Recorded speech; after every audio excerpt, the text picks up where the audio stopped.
Hi, everybody. Welcome, and thank you so much for joining us today for our 2-hour event on what smart meters are and could they potentially be harmful. I am delighted to have with me my co-host tonight, Ken Gartner, and we will bring in a bit more about Ken in a minute, but go ahead and say a quick hello, Ken. Uh, Hello, everybody. All right. Just a couple of housekeeping things. We will do a live question and answer after the formal presentation. So if you have questions along the way, by all means, pop them into the chat. We want to be able to get to those at the end. But we do like to keep the chat relatively quiet while we're presenting so it's not a distraction to others. So with that, I am going to begin my screen share and this presentation will be available to you all. Hopefully, I'll get it out to you tomorrow, and we'll send the recording along with our slides. Anywhere in our slides where you see an underline, that is an active link that will take you down to the information that we presented, and you can look at the finer details for yourself. And we like to say, don't take our word on any of this. We just got a pretty good decade head start on a lot of people, but get to know the science for yourself. Take a look at the public policy, take a look at the legal actions, because you won't hear it in mainstream media, and we'll tell you a little bit more about why that is as well.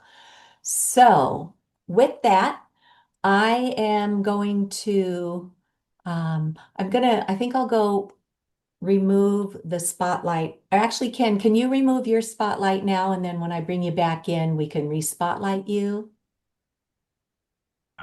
Let's see. So on participant, on your name, just click right, and I think it'll allow you to take that off of there. Remove spotlight. There you go. All Okay. right. Thank you so much. Okay, so is your utility smart meter harmful? We'll teach you all about that. So I'll give you a little background on how I got involved in this work. That MTPW after my name just means I had the privilege of earning a master's in technical and professional writing from Northeastern University here in Boston. And I also earned my undergrad there in communication. And I thought I was heading off to be a broadcast journalist, but you never know where life's going to take you. And I'm just grateful that I have that skill set to be able to help people understand, hopefully in simple enough terms, what the wireless radiation issue is and what choices we have to do something about it. So, more than a decade ago, I had revived our local education foundation here in our little town of Ashland, Massachusetts. And that was at the same time that the wireless industry was bringing in this 21st century classroom and telling our school administrators and our teachers and our students that they needed to have all this technology to succeed in the world. And our little town's budgets had been cut to the bone year after year. So, good to be parents, we kind of raised our hands and jumped in and started doing fundraising to get wireless infrastructure and iPads and Chromebooks and smart boards and what we thought was going to give our kids a leg up. And then one night at book group, a girlfriend of mine who's an electrical engineer had been doing a lot of research in this field and tipped us off that there are biological effects to these invisible pulsations of radio frequency microwaves that are carrying all of our signals and data back and forth. And that was news to me, but it was book group, so I just kind of made a mental note of it. And then not long after that, it crossed my desk that the American Academy of Environmental Medicine, these are the doctors who get the conundrum cases about things happening in the environment that are making people sick that most doctors have never been trained on. And the American Academy of Environmental Medicine put out in 2012 a position statement to our school superintendent saying, please do not let wireless in. So that really caught my attention. And I thought, wow, I'm a tech writer. Is there any science behind this? So that's when I really started diving in. And I was just astounded. You don't even have to look far. You just need to know to look. And I found literally thousands of peer-reviewed published studies all over the world showing extensive biological harm to you and I and every bird, bee, and tree out there as well. So we're going to walk you through the science tonight. So I'm learning all of this and I'm kind of raising my hands with our schools and I'm saying, guys, I think we got a problem here. And it was not an easy conversation to have because all mainstream media messaging tells us is all Wi-Fi all the time, more is better, woohoo, cutting edge innovation, without disclosing these very serious risks. And we're going to talk about some of those disclosures tonight too. So again, not an easy conversation to have, but with great thanks to my school district here in Ashland, Massachusetts, we became the first in the United States to even have this little sign hanging in our classroom, all of our classrooms, called Best Practices for Mobile Devices. And they advise us to turn these devices off when they're not in use, turn the Wi-Fi on only when needed, and always place the mobile device on a solid surface, not on your body, and keep your distance from these screens. So I didn't know that we were the first school district in the nation to do that. I thought maybe the first one like in our local area, but come to find out, very few people understood this issue even existed. So I had the privilege of working with Senate President Karen Spilka. She's my senator here in my town. And I showed her the science. I measured the radiation coming off of her cell phone and her district director's laptop. Both devices went right off the charts. And they're looking at me like, really? And I said, yes. And this is going to be like big tobacco, alcohol, drugs, pornography, gambling, all of these addictive behaviors that adults have the right to choose around. But we are morally obliged to look out for our children, right? And people don't even know they have a choice most of the time. So we like to share the information. Senator Spilka introduced a bill that would bring all the right minds together at the table and look at this issue at the state level. We have now had commission bills here in Massachusetts for 10 years, but we got a law passed in New Hampshire, and we're going to teach you a bit about that tonight too. Then somebody over in Europe contacted a Nobel Peace Prize co-laureate on climate change, Dr. Deborah Davis, who founded the Environmental Health Trust. And she had built out an incredible database of the science and current research that they were doing. And it's arguably the world's greatest think tank on this topic. Somebody in Europe contacted Dr. Davis and said, we realize that we need to get education out there. So we're going to build a course that anybody in the English speaking world can take in about an hour online. May we ask your permission to reference your wonderful database? And Dr. Davis said, of course. And you might want to contact this woman in Massachusetts, Cece Doucette, who's making inroads with her schools and her legislature, and also this incredible science in Finland, Dr. Mikko Ahonen. So we did all get together and we have produced an online course that can be completed probably for some in about a half an hour, others who want to dig around a little more, maybe about an hour online. But we can literally train an entire school, an entire family or community, or your workforce online with off-the-shelf training today. We do charge a small fee because we have some overhead costs, but seriously, it's like less than the cost of a movie ticket, so it won't break the bank for most. But it makes it a safe, highly credible place for any of us to go if we're opening the conversation with others. So please know that's an already ready resource there for you.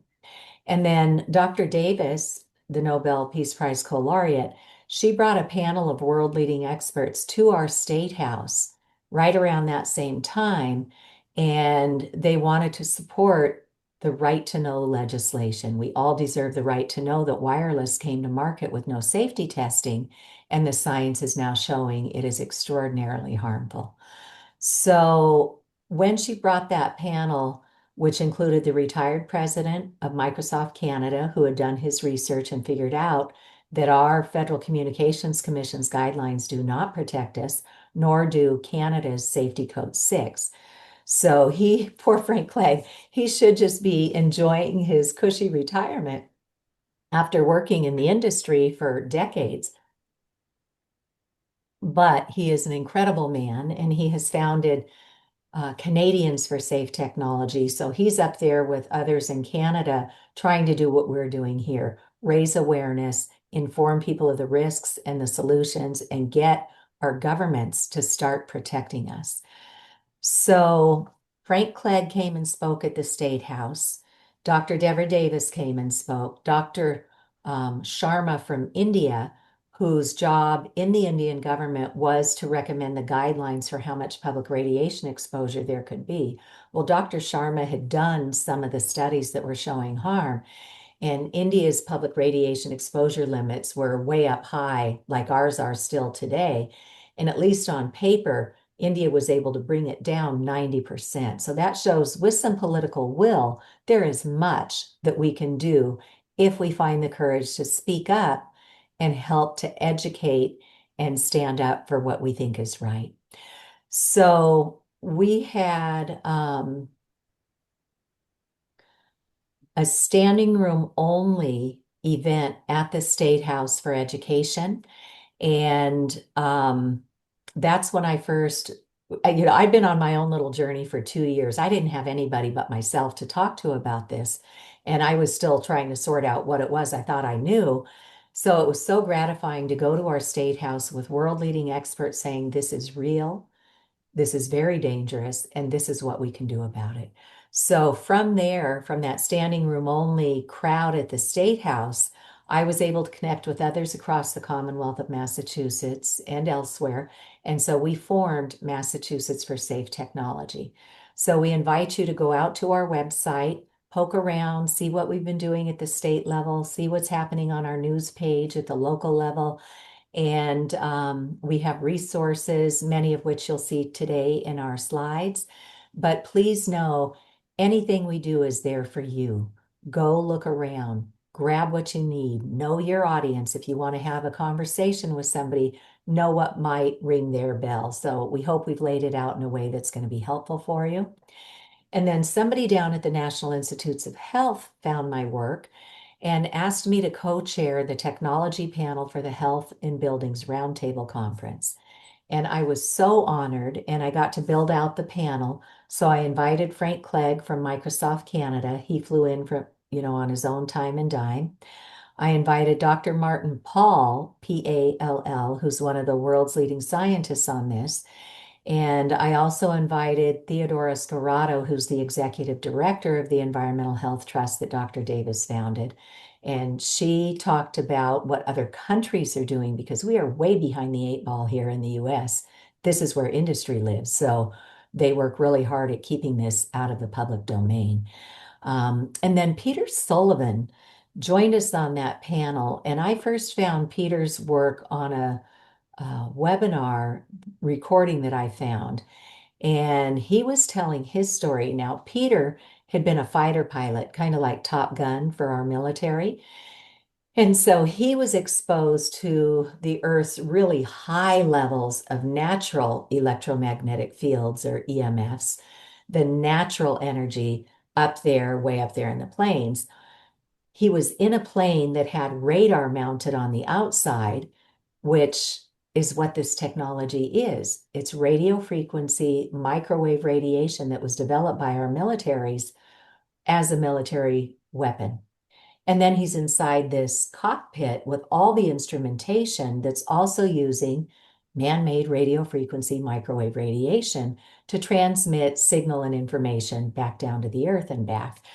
So Peter went on to say when he left the military, he was an engineer and he went to work for Silicon Valley. So it was like his buddies who invented the cell phone. So Peter was really high tech until his health started to crash. He started dropping unhealthy amounts of weight. His teeth were getting brittle. His system was really crashing. And then when his two sons came up through the preschool years, both children were diagnosed on the autism spectrum. And Peter and I think his wife was a physician, they did what most people with somebody on the spectrum will do is you try to go to a clean organic diet. So you stop putting chemicals in the body. They went so far as to do the heavy metal detox to pull a lot of those heavy metals and chemicals and stuff out of the body and the brain. And Peter will tell people the first line of defense today, those are still important, but the first line of defense, do that digital detox. Have at least 12 hours a night with no radio frequency microwave transmissions from wireless technology in your home. And when he said that neither of his boys are on the autism spectrum any longer, I didn't even know that was an option, but there's something called de novo mutations, which means it didn't come from mom's bloodline. It didn't come from dad's bloodline. It came from somewhere in the environment. So you clean up the environment and you have incredible things happening. We have a colleague out in California who is a pediatrician, Dr. Toril Gelter, and she has some lovely videos out there too. And she tells a story about one little boy that was in her practice.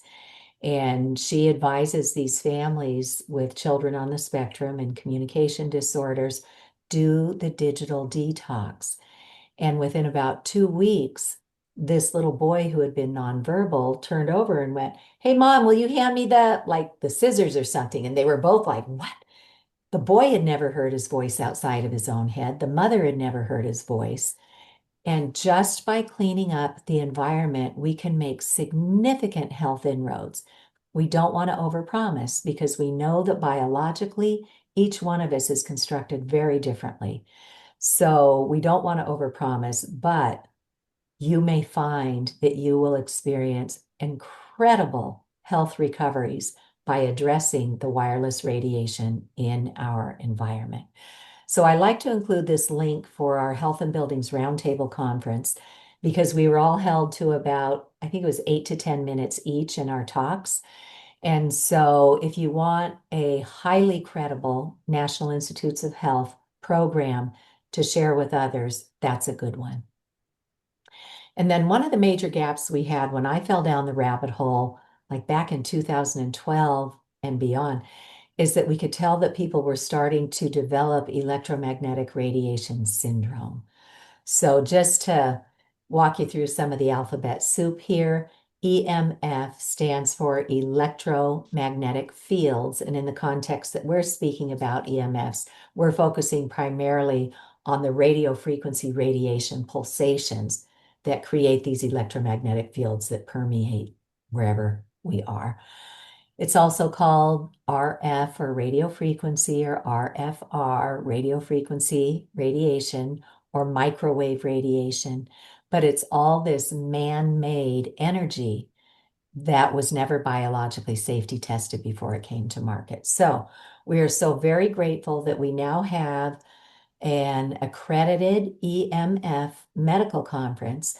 For a couple years, anybody who registered and completed the conference would receive 24.5 continuing medical education credits and continuing education credits for the nurses.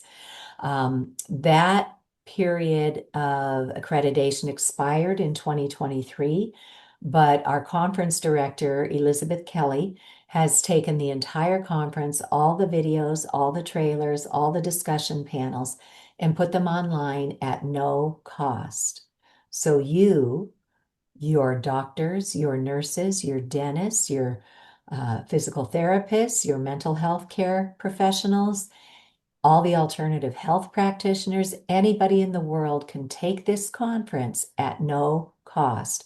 You can book a half-hour lecture in on your calendar here, book in an hour there, 20 minutes there, but it's all there for you with world-leading doctors, scientists, building biologists like our co-host Ken, and I was honored to be brought in to speak on state and local policy. So just know when I fell down the rabbit hole more than a decade ago, we didn't have any of these resources. So we have many of us behind the scenes work tirelessly to get this information to you and give you the resources we need to use technology safely. So that's my background. And Oh, I'm also an ambassador for Screen Strong, which is an organization of parents that are trying to protect their kids from excessive screen time and screen addiction and screen use in schools that is not directly tied to the curriculum. So lots of great groups we can partner up with here. So I want to tell you a little bit about our wonderful partner tonight, Ken Gartner. The EMRS behind his name means that he is a certified building biologist with a specialty in electromagnetic radiation. And Ken has a very interesting background and story. So Ken went to college at MIT, earned his electrical engineering degree, had a wonderful career for many years, and toward the end of it, he and his sweetheart built their dream house. And when that smart meter got installed, poor Sonia got very disabled, and she now suffers EMR syndrome to the point where she cannot access society today because there is so much electro pollution from wireless technology. And Ken, being an engineer, and Sonia, being very smart herself, wanted to get to the bottom of this. What is causing the body to crash like that? So Ken went back to school and he became a certified building biologist. And you can go poke around the Building Biology Institute's website too to see what these guys do because they can be hired to come in and do a consultation with you and take measurements of your home, the air quality, the water quality, other, toxins in the home, and those who have taken the certification program in wireless radiation and other forms of electromagnetic fields can also bring that specialty in to help you. So he has a firm that he calls BioSafer Housing, and you can reach out directly to him through here. So I will walk us through the science and more, and then Ken will jump in and he will help us to learn specifically about the smart meters. But here's what our program tonight is going to look like. We're going to walk you through the legal fine print in your own devices and give a demonstration of this invisible radiation. We're going to teach a bit about what these radio frequencies are. We're going to go through the long-term scientific effects and the short-term effects that are proven in the science. We'll talk a minute too about why don't we know about this? And then we're going to just do a quick skim through where are all these signals right now. So we're going to start with our own personal exposures, and then we're going to talk about the solutions that we have at hand today to just start calming all of this down and protecting ourselves. Then Ken will come in and really give us the lowdown on these smart meters and what solutions we have for those. And then at the end, we will open it up for questions and answers. So for those who joined a little bit late, we invite you to drop into the chat just quickly to say how you found us and where you're from. And then if you do have questions along the way, if you don't want to forget them, jot them down there or put them in the Q&A, and we will answer them at the end of our program. We do like to keep the chat otherwise quiet so that it's not a distraction to those who are focused on the presentation. Okay. So for anybody watching with us now, if you have an iPhone, I invite you to take it out right now. We're going to show you the legal fine print that has been in our own devices all along. If you don't have an iPhone, it's in your device somewhere and it's under RF exposure for radio frequency radiation exposure. I just happen to know right where it is in an iPhone. So our friends at the Environmental Health Trust also have a web page called See the Fine Print, and it pulls up a number of different technologies and pulls out what those disclaimers have said over the years, like the Apple iPad. It tells us right there that they can cause seizures and blackouts and eye strain. And most people never read that. And I know two children in neighboring towns who had their first seizures while using the tablet. So in an iPhone, go into your settings. Once you're in settings, scroll down just a little bit and hit general. From general, go all the way down to legal and regulatory. And then at the bottom, hit RF exposure. So settings, general, legal and regulatory, and RF exposure. When we click on RF exposure and we start reading what they say, At the bottom of that first big paragraph, they say we tested this distance at this device at a distance from the body. And then what they're not telling you is that every one of the services they've put in that phone, cellular data, Bluetooth, Wi-Fi, locator, hotspot, 5G, and any of the other pairing things, these all have separate antennas mounted in that device, and each one is individually pulsing this microwave radiation to throw off a signal to say, here I am, where are you? Here I am, where are you? And want to connect with an air cell tower or router. And our message today is certainly not no technology, because we know it's here. We've all integrated it into our lives, but it's high time we be given the facts so that we can learn to use it more safely. So, but hey, they're good guys, right? When you go down another paragraph or two, it'll say to reduce your exposure, basically don't touch something that's radiating. Use a hands-free option, like the speakerphone or a headset, but you don't want to use a headset that carries a wire right from your radiating device up to your brain, because one of the properties of this radio frequency is it amplifies around metal. So if you've got that earbud or earplug wire going right from your device, the radiation's gonna be like, woo, party right on up to the brain, right? So I think you're probably piecing together too that those earbuds are a really raw deal too, because now you've put a microwave transmitter on each side of your brain and you've tucked that device somewhere near you. And that's how the magic is happening. It's radio frequency microwaves going back and forth. So once we know better, we can do better, and we're going to teach you how to do better. I'm going to pause my screen share for a moment, because one of the things I had the most difficulty with was, if this is invisible, how do we even know if we're being exposed? So I was so grateful to learn that wonderful engineers have developed meters that allow us to hear and to see these invisible exposures. So this is the device that was recommended at the EMF Medical Conference. It's called the Safe and Sound Pro 2 Broadband Radio Frequency Radiation Detection Meter.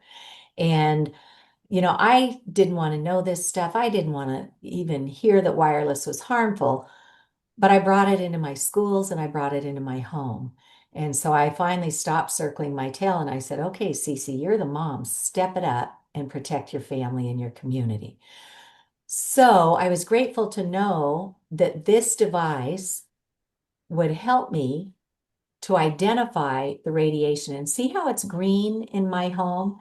That's because I've just hardwired everything and turned off the antennas. And we're going to teach you more about hardwiring today too.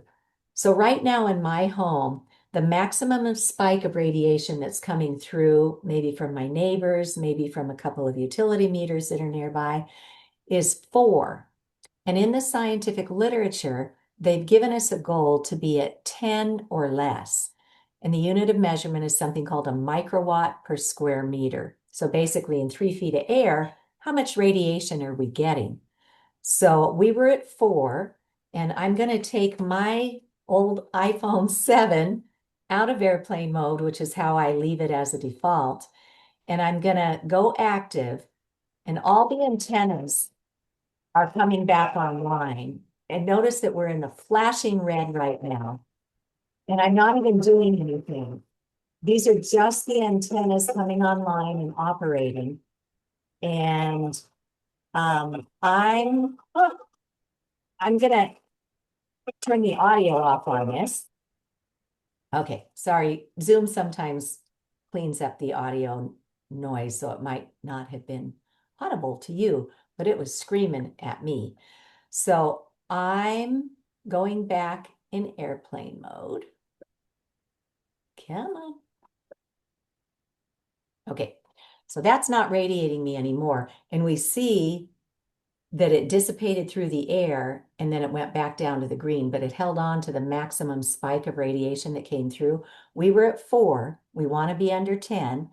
And we just went to 1,490,000 without even doing anything. Like 1.5 million. And in the scientific literature, they want us to be at 10 or less. And folks, that was just from one device. Imagine what we've done to our kids and what we've done to our kids in our schools and our teachers and everybody at work. So there's lots of opportunity for improvement here.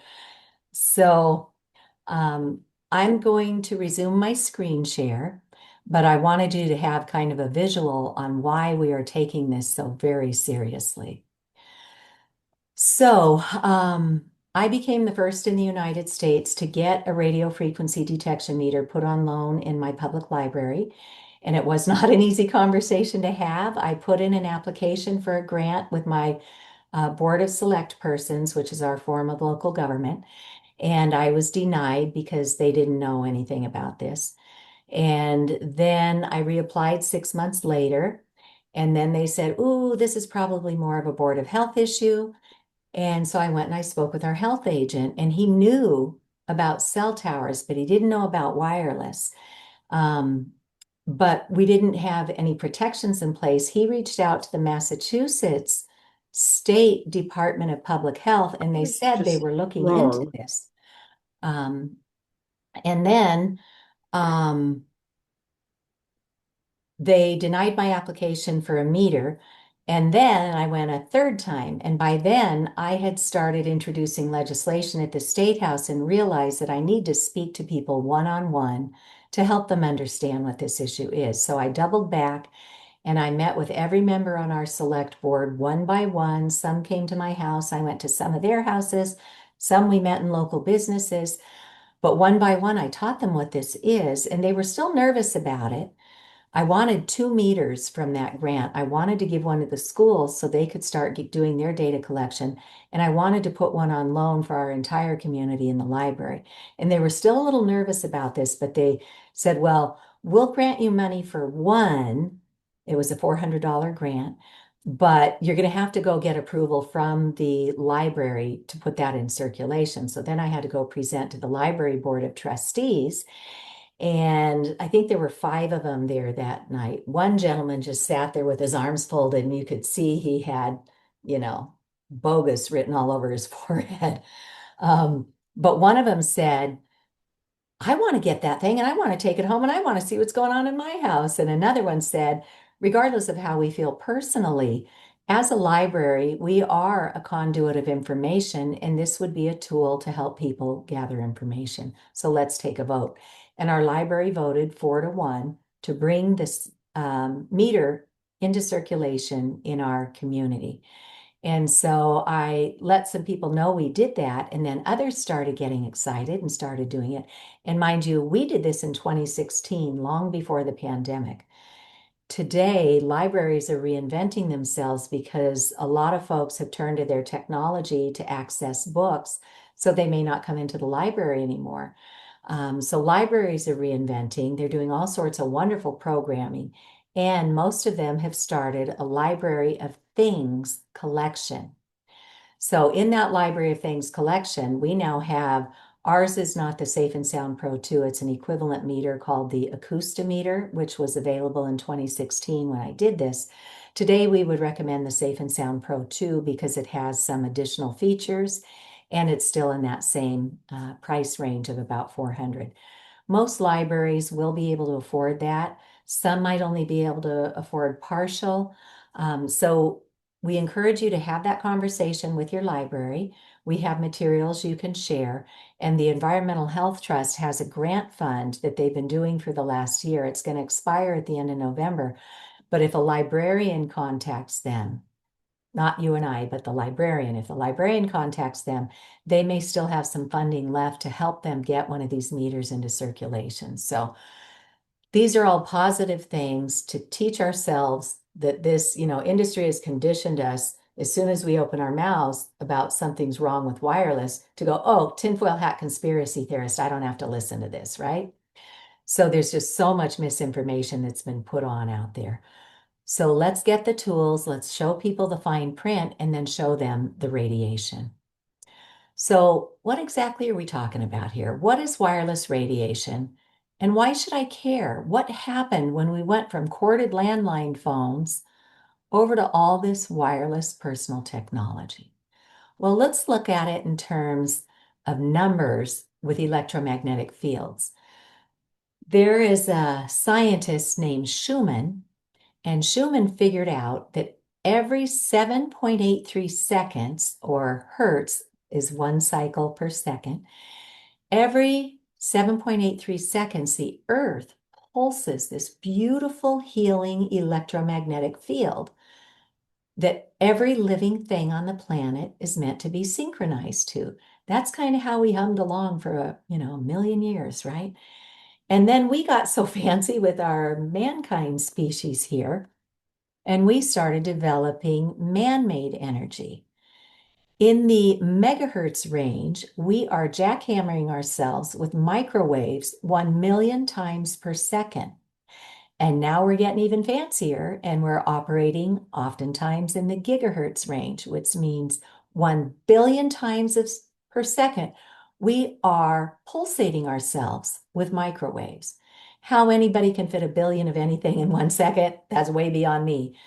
But here we are. So Dr. Martin Blank was one of the world's leading scientists out of Columbia University and one of the top researchers. And he and his son, R. Blank, authored a book called Overpowered.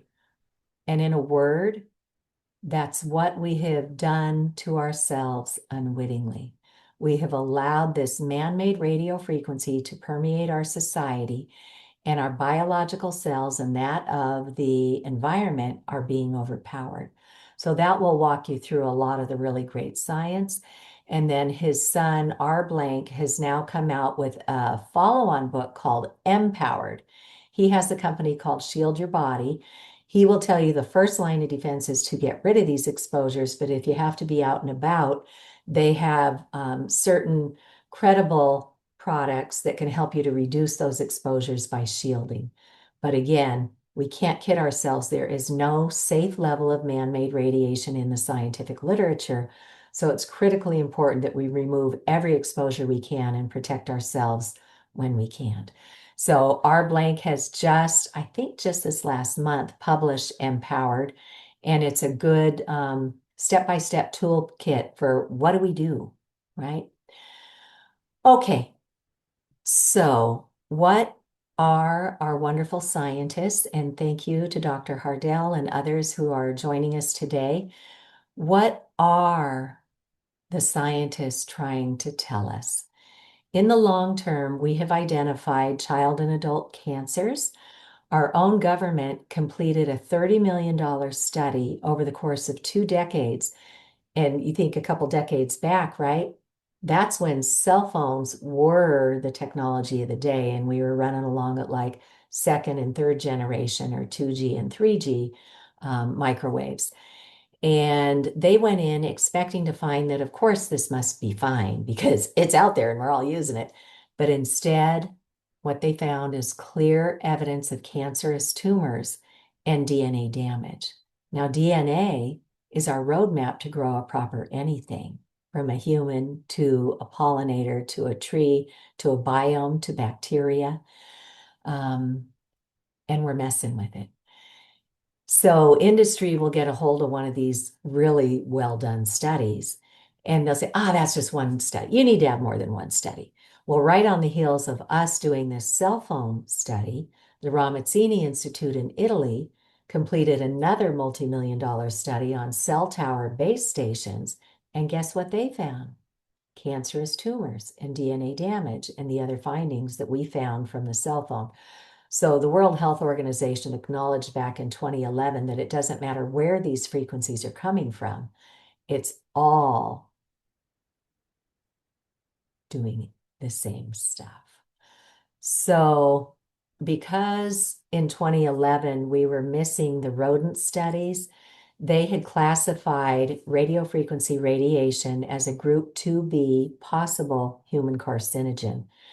Now that those animal studies have been completed, there is a loud call to reclassify that as a group 1 human carcinogen. And then they have to alert the public. But there's a lot of politics going on that we're going to walk you through as well.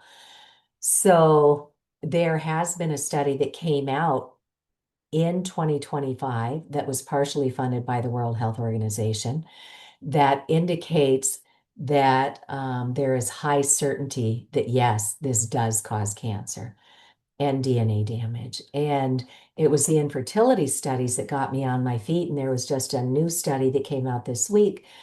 I started reading the sperm studies, and they had taken male human sperm and exposed it to a laptop with the antennas radiating, and it changed the DNA. Again, the roadmap to grow a proper human or anything else.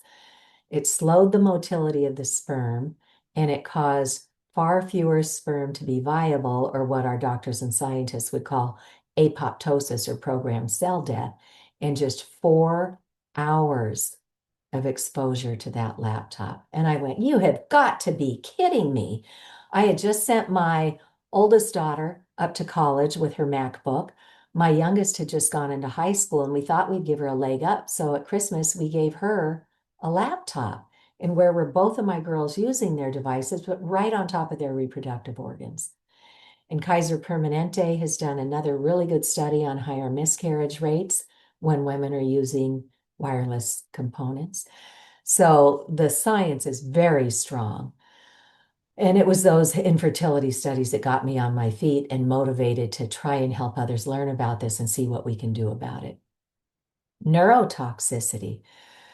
So, we have Dr. Hugh Taylor, who heads up the OB/GYN program at Yale Medical.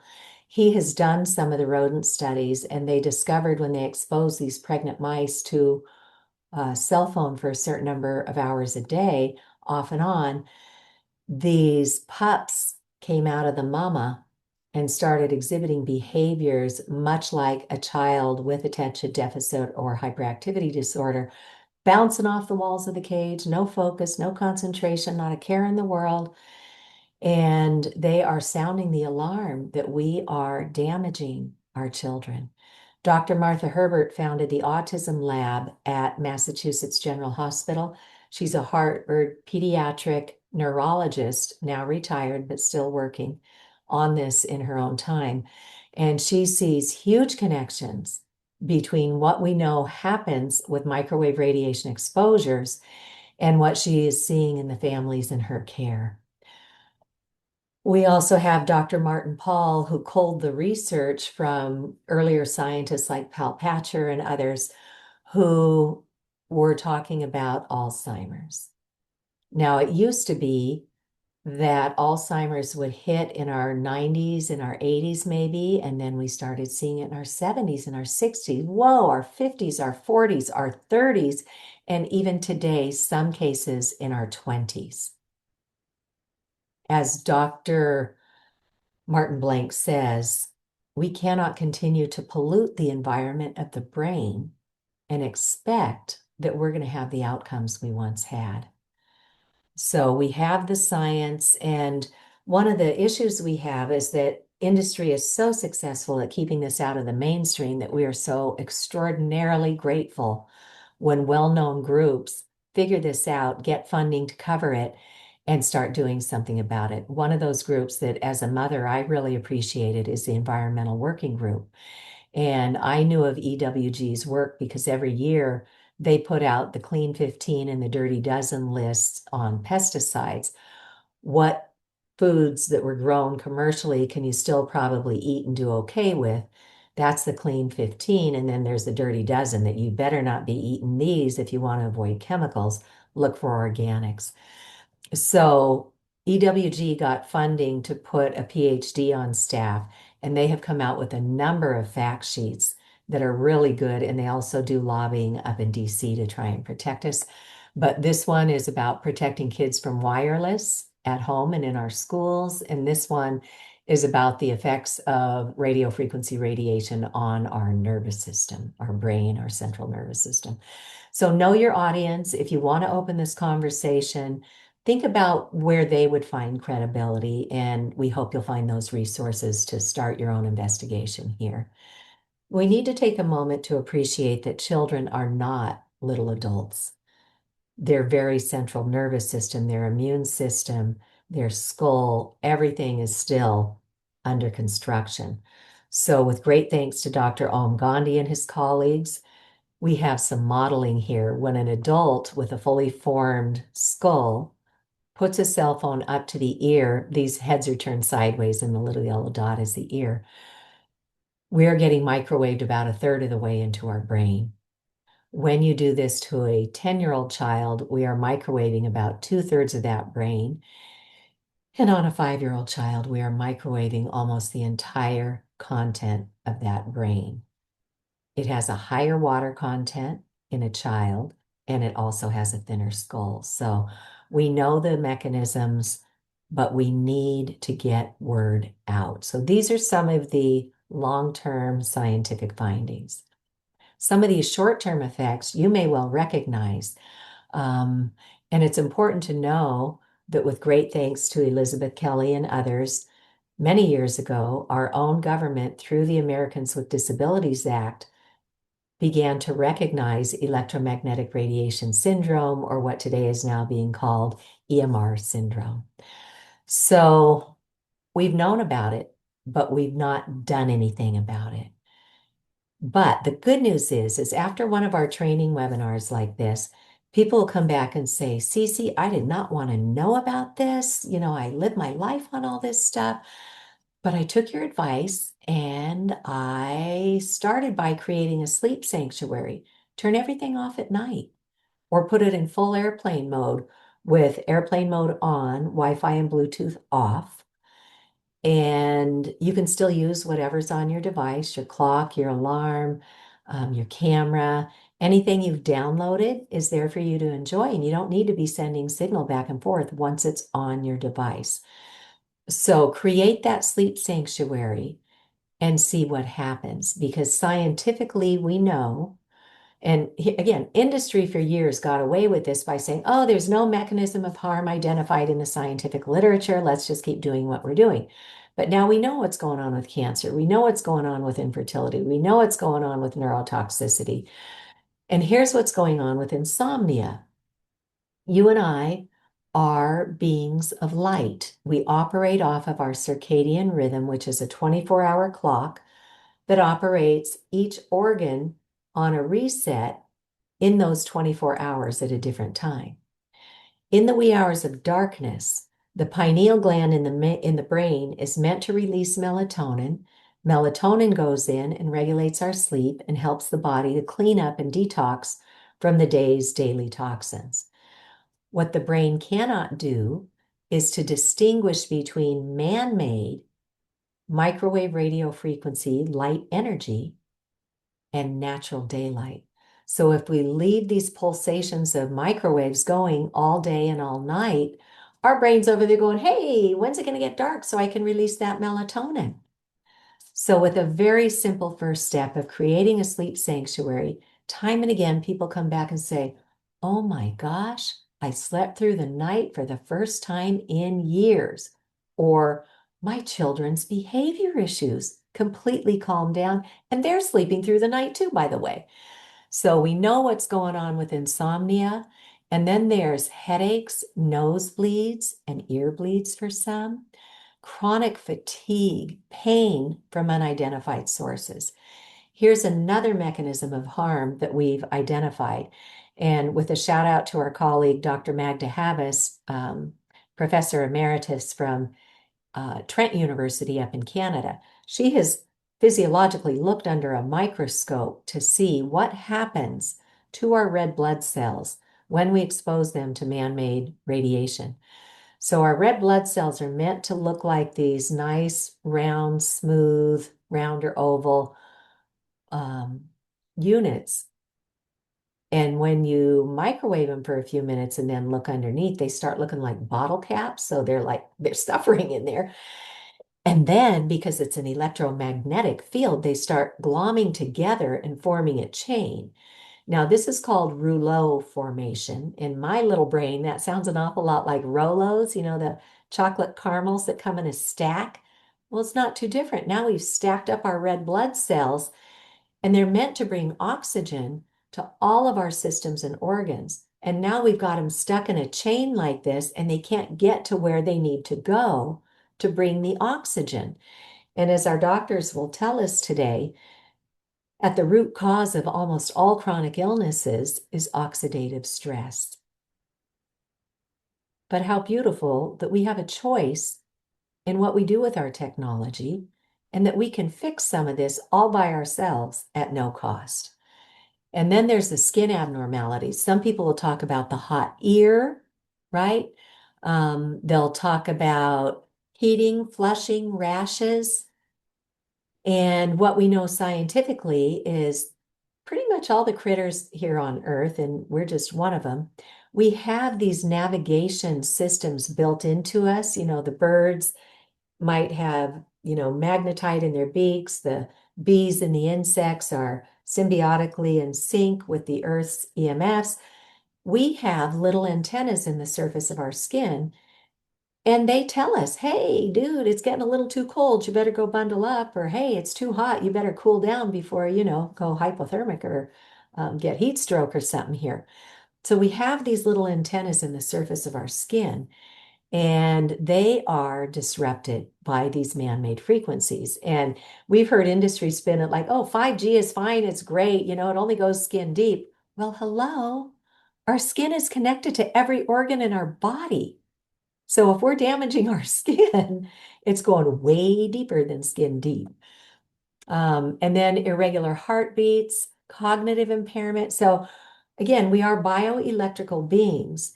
And so our heart, our lungs, all these beautiful organs we've got are sending signal through these little whisper signals day in and day out. And that's what keeps us upright and functioning right.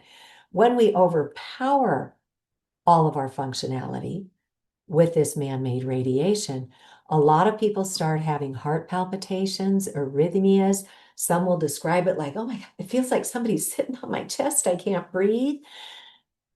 Low blood pressure or even high blood pressure, depending on your own body's proclivity.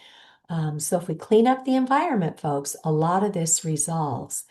And then, at the EMF medical conference, this was a hard one to hear, that if we don't stop doing what we're doing, we are physiologically changing the gray matter and the white matter of the brain in the regions where we would make reasoned decisions, where learning occurs.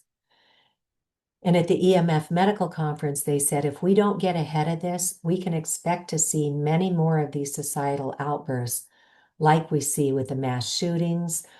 Some of you may have seen after the pandemic, where what did we do? We handed every child a wireless tablet and sent them home to access their education with no safety training. Mom and dad are having to work. The tablet becomes a babysitter. They have unfettered access in many homes, and they are in front of these devices many, many, many hours a day. We come back from the pandemic, and I was just shocked. Well, maybe not shocked, but sadly surprised to see 3 different news reports out of 3 different school districts in Boston that were reporting these kids were losing their minds and their cool. And when something went wrong, they were literally beating up their classmates with their tablet, like wailing on them. And I was at my yoga class one day, and I got to talking to somebody about this, and she goes, oh my gosh, I'm a teacher. She was in the social work department there.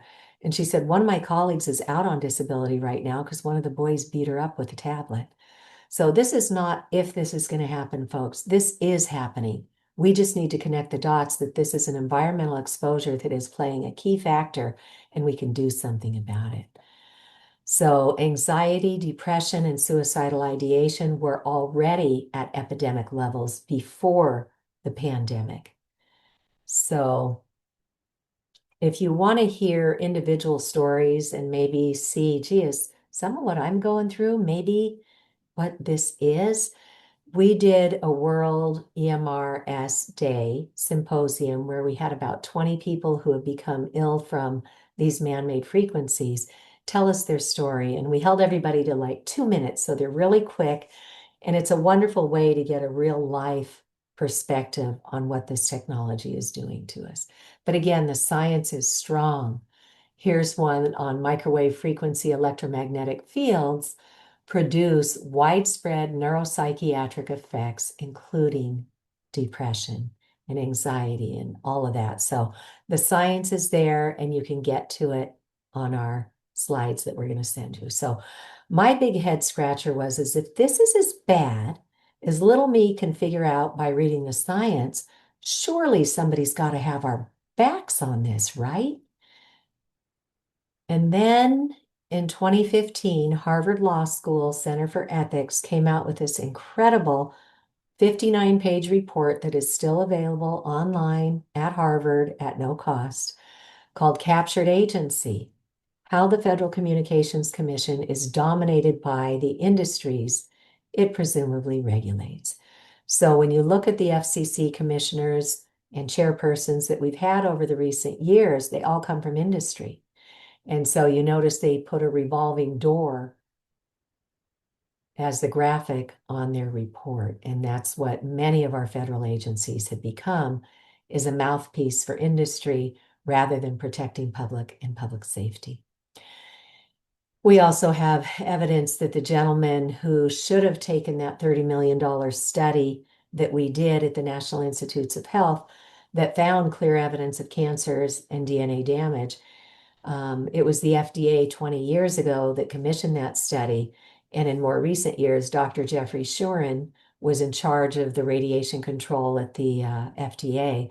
And when that study came out, he just kind of went over to his colleagues at the FCC and said, we don't really believe that. Let's just keep doing what we're doing. So we're over here going, what would possess Dr. Shuren to do that? And then you just go look a little more and you find that he was married to a woman who's a partner in a law firm that represents big everybody.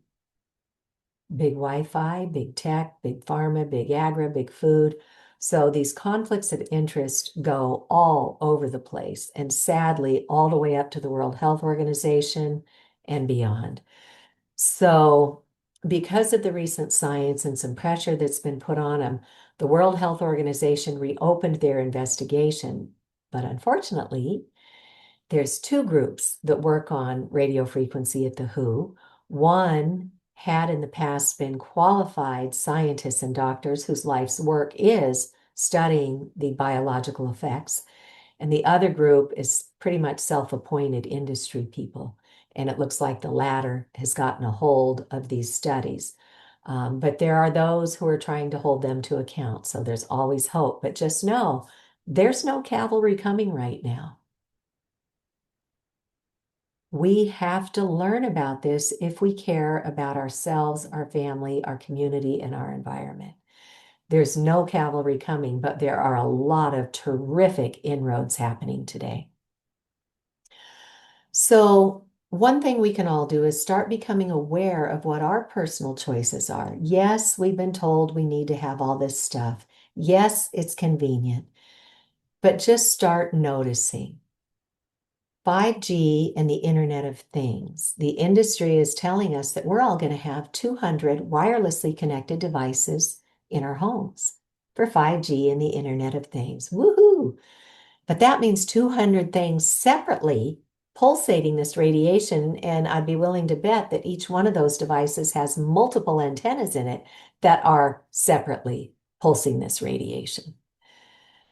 Smartphones, Bluetooth technologies, all of our routers, 3G, 4G, and 5G signals, cordless phones, the decked cordless phones, and headsets that are radiating, the tablets, the laptops, the printers, the mice and the keyboards, the gaming devices, virtual reality. Yeah, let's give our kids a cell phone to put right up to their brain.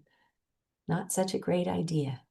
Baby monitors, we do not want to put a wireless baby monitor anywhere near our child. There are solutions, though, for all of this. Smart hearing aids. You're putting a Bluetooth transmitter, a radio frequency transmitter right up to the brain. There are some. My mother-in-law had one where we figured out through the manufacturer, if we open and close the battery cover 3 times on her particular model, that would disable the Bluetooth. And I'll tell you, she hated those Bluetooth hearing aids.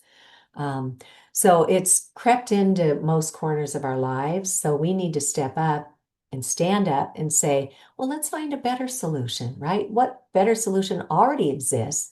And let's play with that a little bit more. And then there's all of our wearables.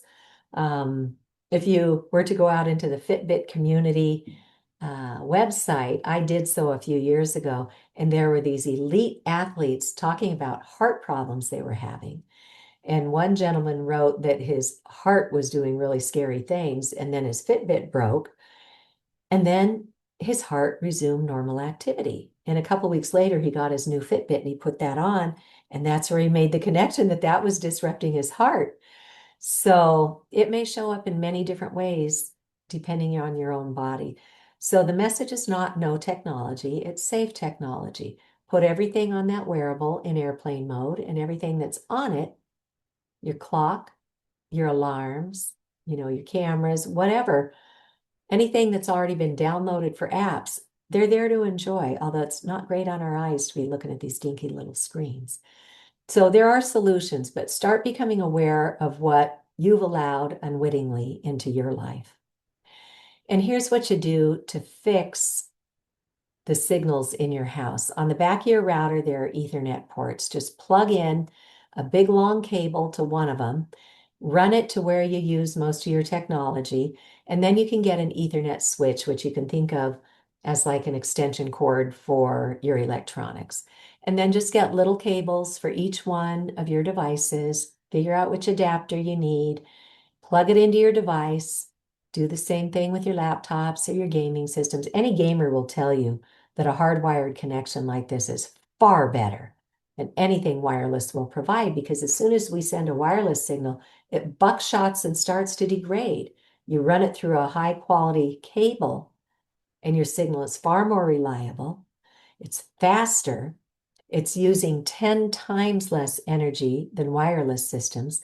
There was a Greenpeace analyst back in 2012 who crunched the numbers and said, if the cloud were a country, it would be the fifth largest consumer of energy in the world.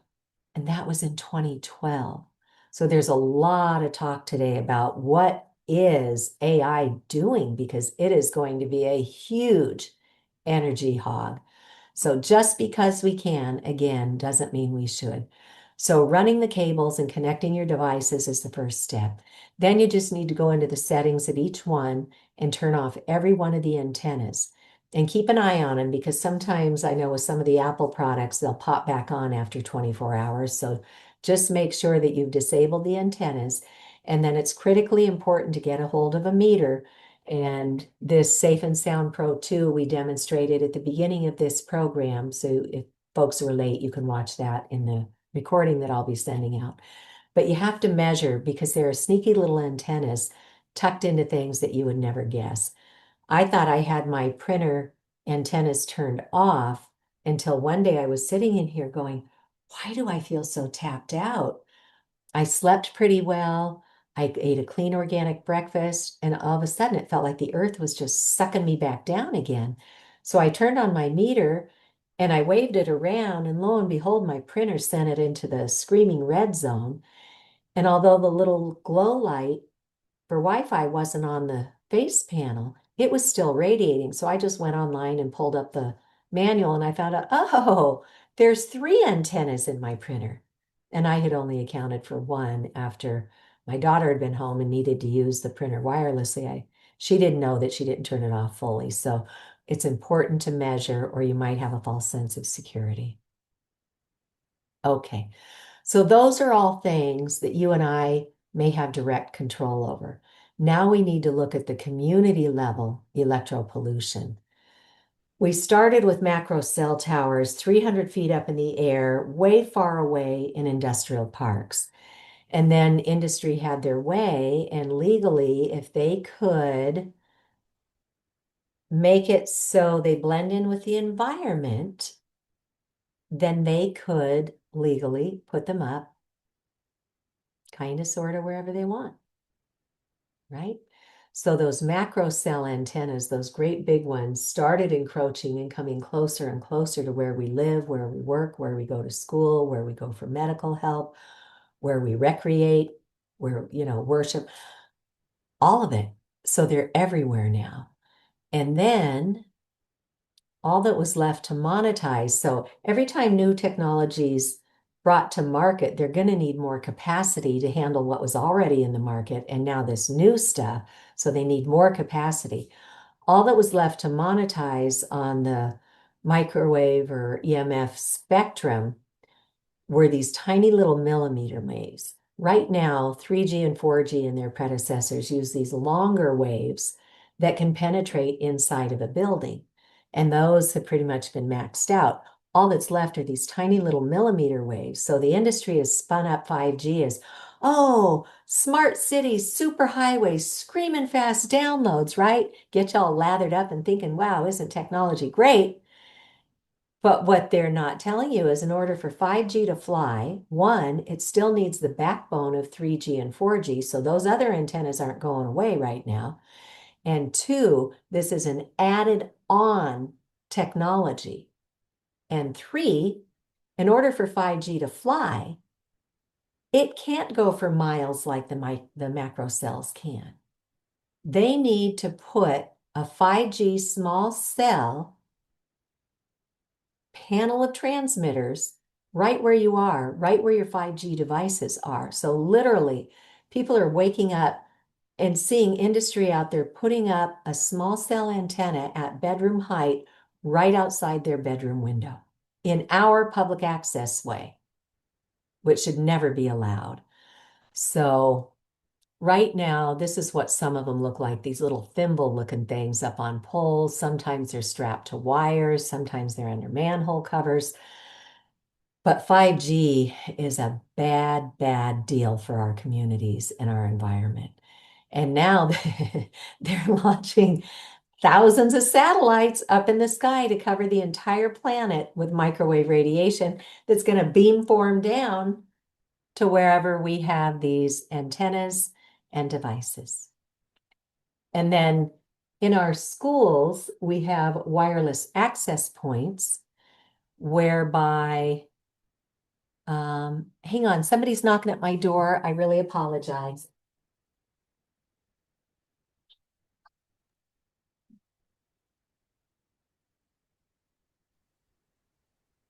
Hi, I'm in the middle of the hall. Oh, okay, come on in. Come on in. Yeah, you go ahead. I'm gonna go back to my meeting.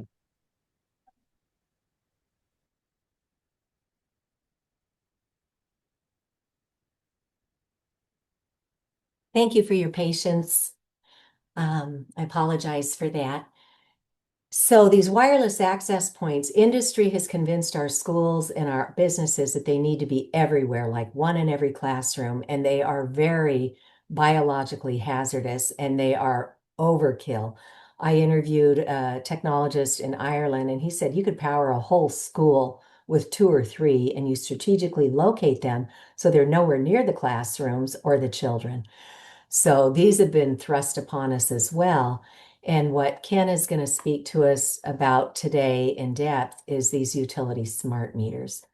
We used to have old analog meters where the dials went round and round and they lasted for 40 or 50 years. And industry came in and talked us into using these instead. And now they're sending microwave transmissions throughout our homes. Okay, so utility smart meters. I'll give you a real quick overview and then we're going to turn it over to Ken. Many of them pulse this microwave radiation all the time. The radiation, as I mentioned earlier, amplifies with metal. So if it's not installed properly, it can hop on the house wires and pipes and turn your whole home into one big radiating antenna. There are far too many stories out there in the news about fires and explosions and improper grounding, and we cannot simply hose down a fire like that. When you've got an electrical fire, the fire department has to contact the utility company that then has to turn it off from their end and then communicate back. This can take up to an hour, and on a windy day, that fire can spread to every home nearby. So these are not smart meters. And then a lot of people are concerned about the data harvesting and privacy issues because we're buckshotting all of our information out there. Um, and at the EMF medical conference, the doctors were saying that when these smart meters go on, they see this as a leading cause of sudden onset of electromagnetic radiation syndrome. This is also an environmental justice issue. Here in Worcester, Massachusetts, National Grid came in to roll out their smart grid. And when they did that, they didn't give anybody informed consent opportunities. They just rolled it out in Worcester, which is an underprivileged community where parents are working 2 or 3 jobs just to keep food on the table and a roof over the head. There's a lot of language barriers, and this is what these industries will do. They'll go in, they'll roll out their pilot project and then say, hey, it was a success. Now we're going to go ahead and roll it out all over the state. And hey, New York, and hey, Rhode Island, look how great this did in Massachusetts. You're falling behind the times. You better get in on this smart grid too. So these are the tactics that industry uses.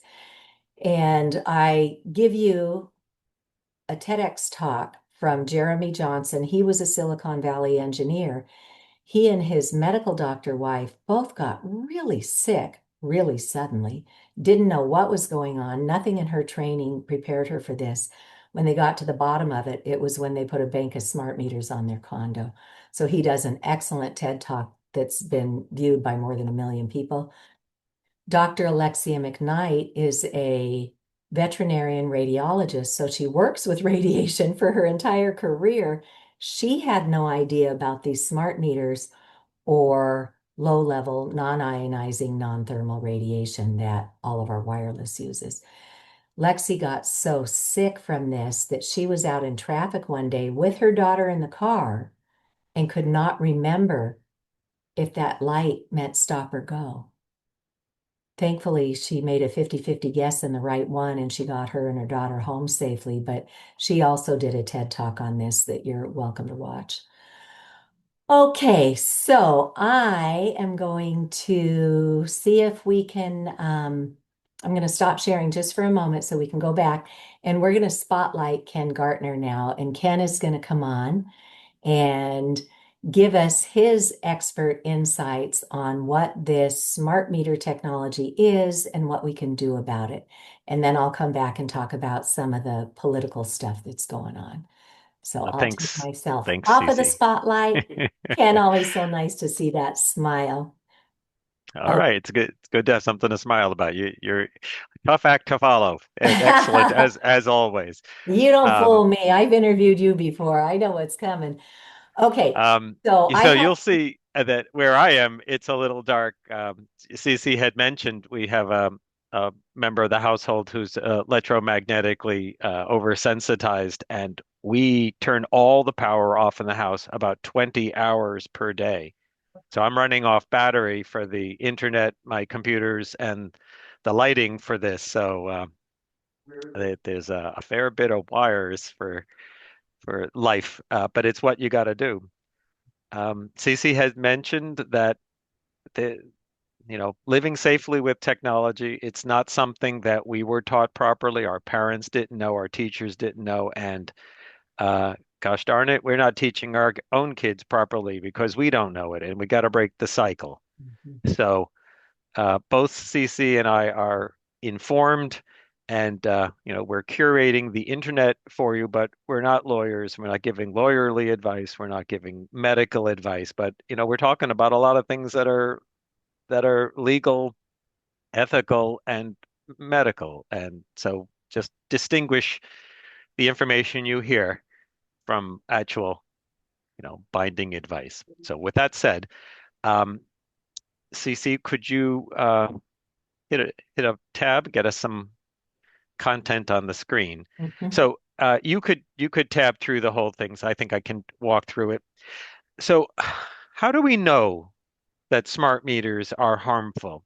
So was it because of careful testing by the manufacturers? No. Was it careful testing by some regulatory authorities? No. So was it people voicing their illness to their doctors? Yes. People testifying about their illness to local government? Yes.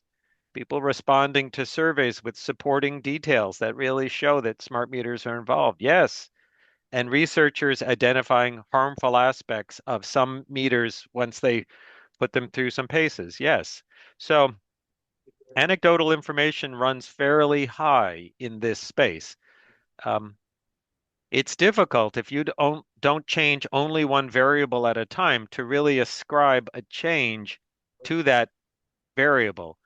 But enough people have had cause and effect where they got ill, realized a meter had been installed in their house a couple of weeks ago. That's about when they started to feel bad.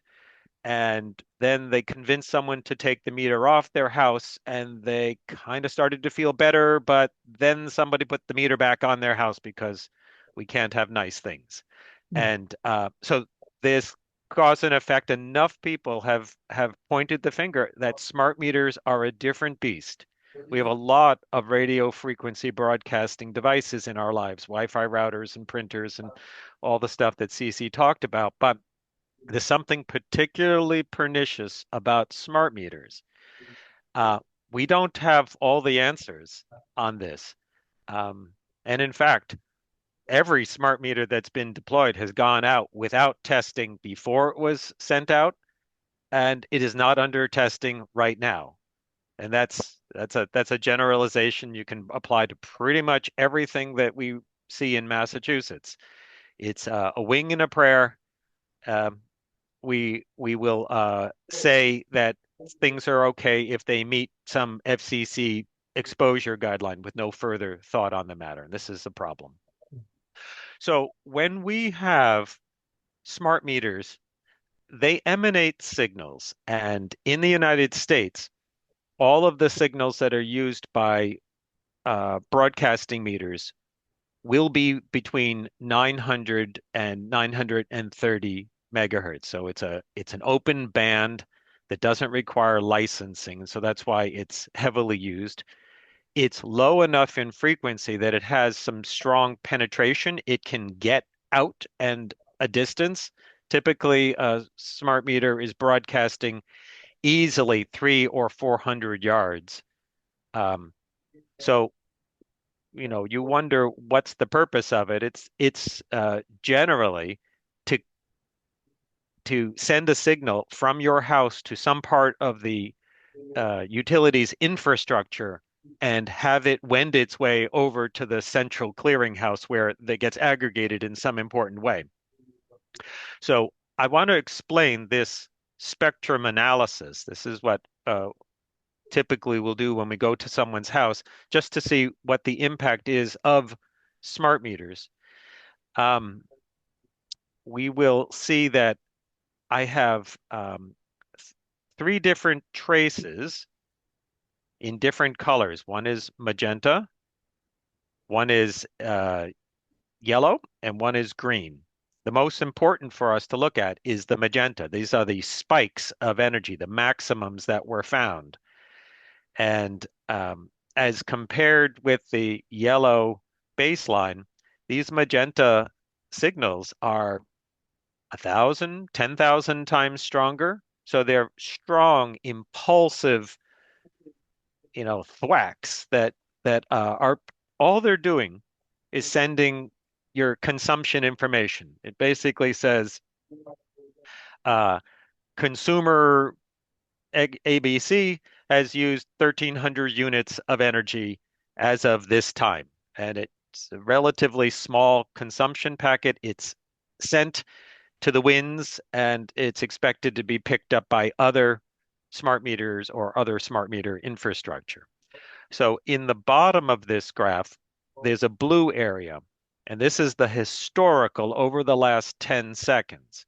And every time we see a horizontal stripe, a little hyphen, that's an indication of a a blip, some kind of energetic signal that the some smart meter has sent out, and it was caught in that last 10 seconds. So it's showing in this case that three or four parts of a message. I can't tell if that's four different guys or the same because the frequencies get shifted around. It's it's a kind of frequency hopping prevents things from being colliding so much since everyone's using the same frequencies. But because they all look around the same color, they have around the same strength, they're probably coming from the same meter or several meters that are uh, co-located next to each other. So, pardon me, this is how we distinguish the meter that Cece showed, which is I have five of these, so we have keep one going all the time, and I sweep every guest that comes to the house to make sure nobody brings in radio frequencies here. But those are broadband meters that are looking over a broad range of frequencies and are giving you an idea of the total exposure, thinking that all frequencies are pretty much the same as far as the body is concerned, and it's the total strength of those that's going to dictate symptoms. That may or may not be the right idea, this linear dose model, but it's an easy one to work with, and it basically matches the facts. Um, but when we have those, we can't tell if the numbers are coming from a Wi-Fi router or a cell phone or so on. A spectral trace like this lets us focus on the actual devices that are being sent. But as imperfect as things are, this is still less imperfect. So this is useful. Next slide, please. All right, I'm going to add something to the chat. Um, okay, where did that thing go? Um, okay, gonna add it to the chat. All right, so I have a PDF I've put in the chat. This lists symptoms and conditions that people have reported specifically when talking about smart meters.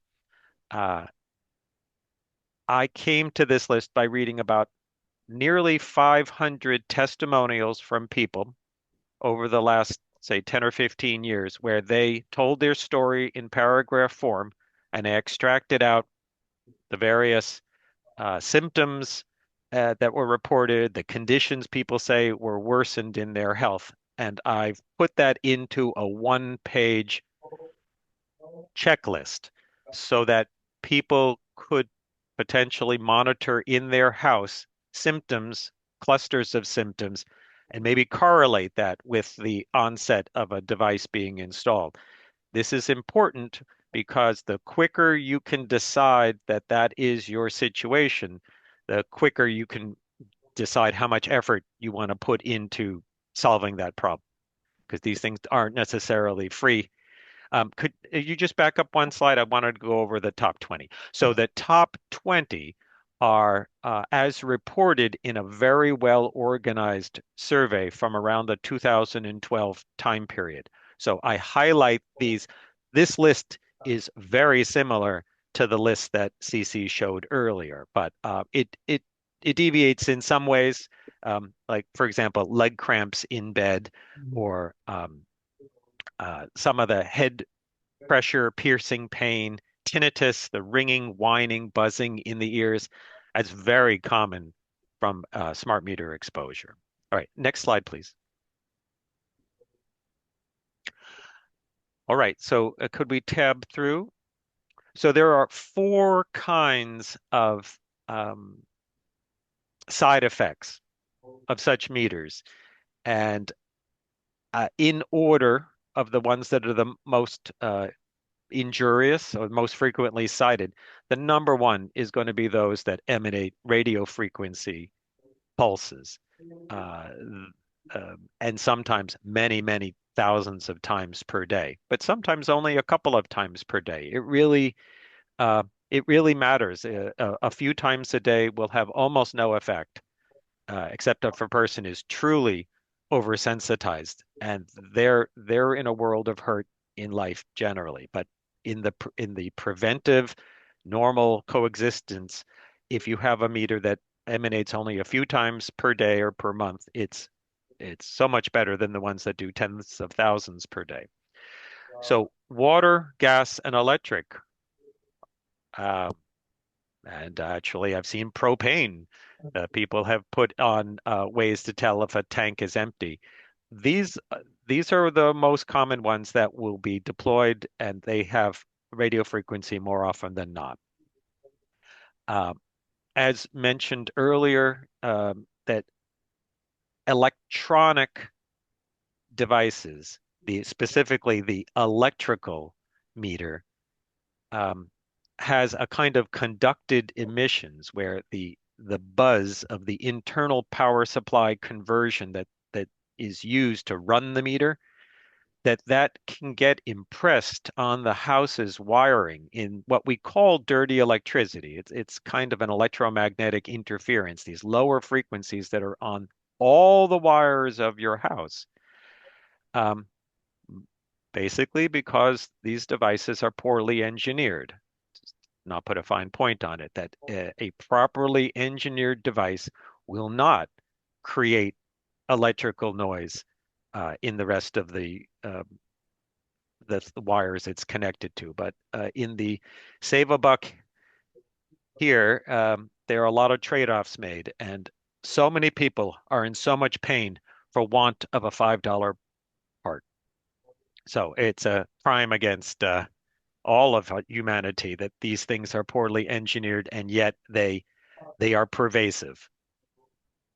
The third uh, kind of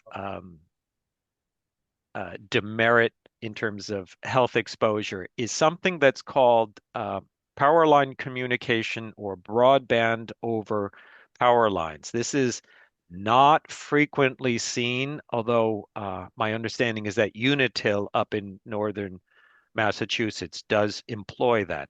So instead of sending out signals in radio frequency through the air, they will impress onto the actual electrical wiring some kind of agitating signals, which send the usage information.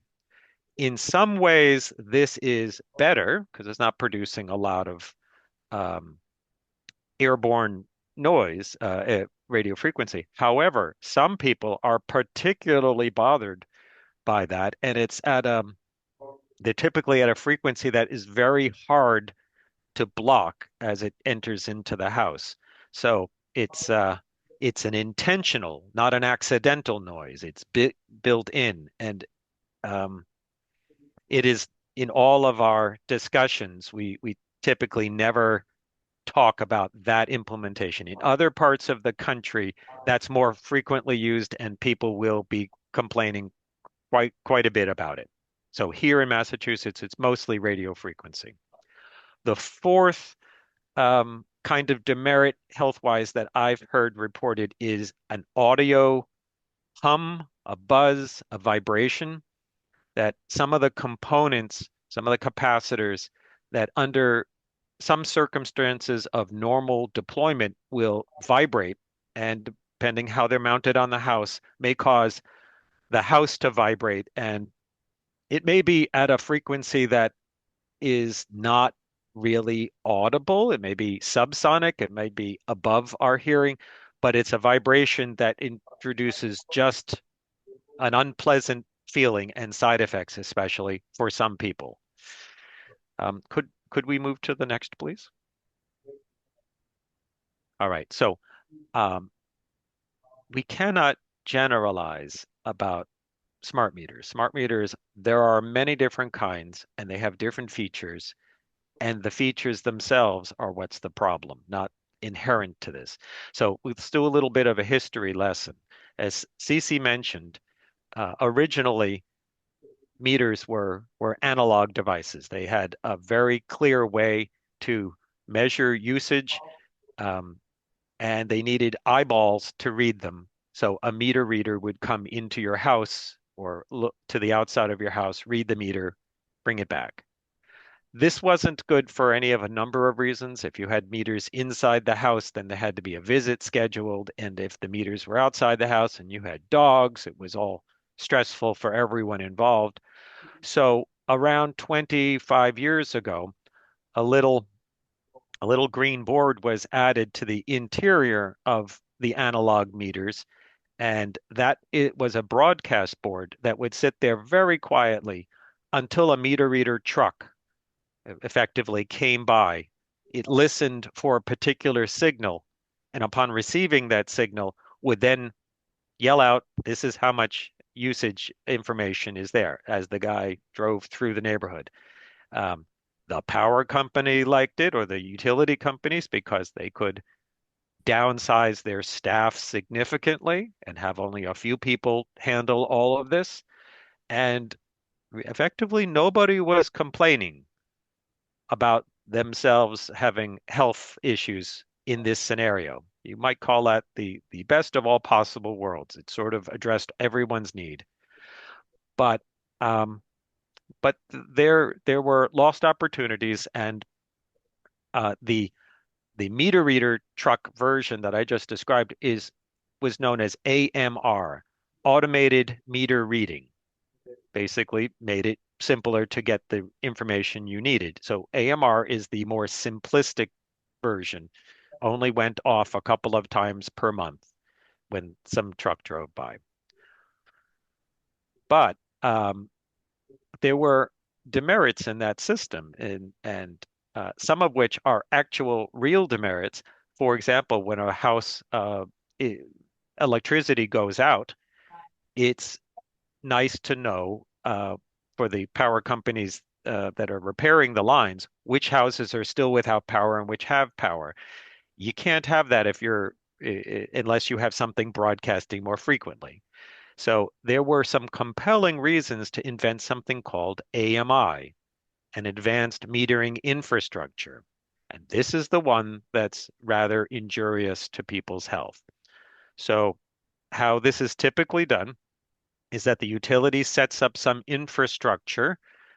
Usually it's called a mesh network, and the meters will send out their information to just send it out to the winds every 30 seconds, every 60 seconds, every 15 seconds, and not really care or know whether it was received, but they just send it. And another meter from one of the neighbors nearby captures that information and forwards it along with the local house info. So there's this whole process that eventually the power company does get the information about everyone's usage information to within the last few minutes. But the health cost of having that much traffic just blindly going off all the time is is the whole reason why we're having this webinar. So this graphic comes from Ronald Powell, who assembled the different variations of smart meters, dumb meters, and the intermediate meters to try to weigh them in terms of the first column that's it's called risk to health, as ones that are fairly benign to ones that are five-alarm fire. And unfortunately, the ones that we're worried about right now are the top category. A smart meter is a very vague term, and sometimes you talk to your utility about smart meters, and they will sass you in that, well, we don't have smart meters because technically they have an AMR meter that broadcasts thousands of times per day. So it's not smart, it's just overwhelming. So um, it is probably better to just ask what the meter is doing and is it broadcasting a lot? And that is almost always the answer is yes. So I'm not going to dive deeper into this particular graphic, but I did want to highlight that not all meters can be painted with the same brush in terms of their injurious aspects. Could I have the next slide, please, Cece? All right, so the utilities, we're going to just show rather quickly. In Massachusetts, there are 10 different gas providers. Next slide. There are 45 different electric companies. Next slide. And there are several hundred water utilities. Essentially, each town has its own. Every one of those utility um, companies or organizations has made its own decision to purchase its own infrastructure and its own solution. It's the Wild West. There is no central clearinghouse. Some of them will use similar devices, others will use whatever the salesman brought to their attention that they got a good deal on. So it's really hard to predict in whose jurisdiction is life going to be more unpleasant than in others. Um, as we have in Massachusetts, every utility is effectively a monopoly. There are no other choices. It's our way or the highway, and we have heard way too many sad tales of people who've begged for a safer meter and been told, you will accept the meter we provide, or you will not get the service. So a kind of zero tolerance, inflexible, and closed-minded is rather the norm, unfortunately. It's nice when I hear somebody in a small town who does get special treatment, and the power company or the gas company is trying to work with them. I get a big smile on my face because that's not the usual. Next slide, please. So, what can a person do? So, let's fire through some of these.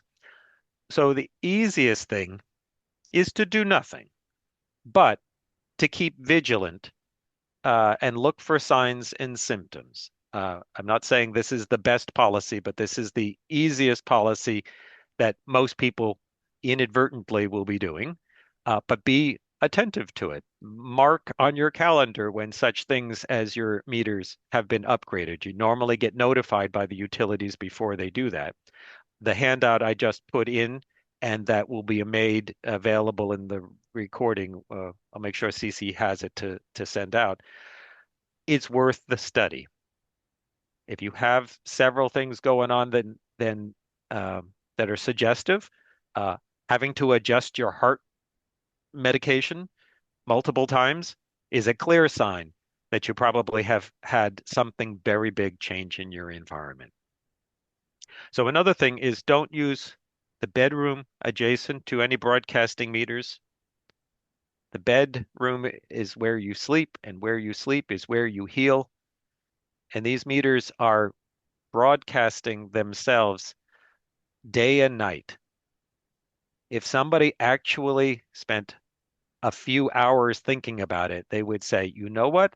Nighttime is not the right time to broadcast this information. It can wait till morning and then let people get a good night's sleep. But the people who build these have no notion of health and don't, there's no level of engagement to reach them. Um, your local power company did not invent these meters. They just purchased them. And they hope that the people who built these meters did the right thing. And that's where their ethical quandary ends. They don't even think about it anymore. And the rest of us have to pick up the pieces on the percentage of people who find themselves truly in a horrible health circumstance driven by the smart meters. So you can ask your utility whether there is a safer opt-out meter available. That's the phrase we typically use. Um, we want the ones that don't radiate. Of course, we'd like the ones that are analog. Ain't going to happen. Um, the reason that you can't get analog meters is primarily capitalism. The utility companies stopped ordering them 10 plus years ago, and there's no business to be had and nobody around to build it. It is not like they have forgotten this is ancient technology like stained glass from the Middle Ages. This is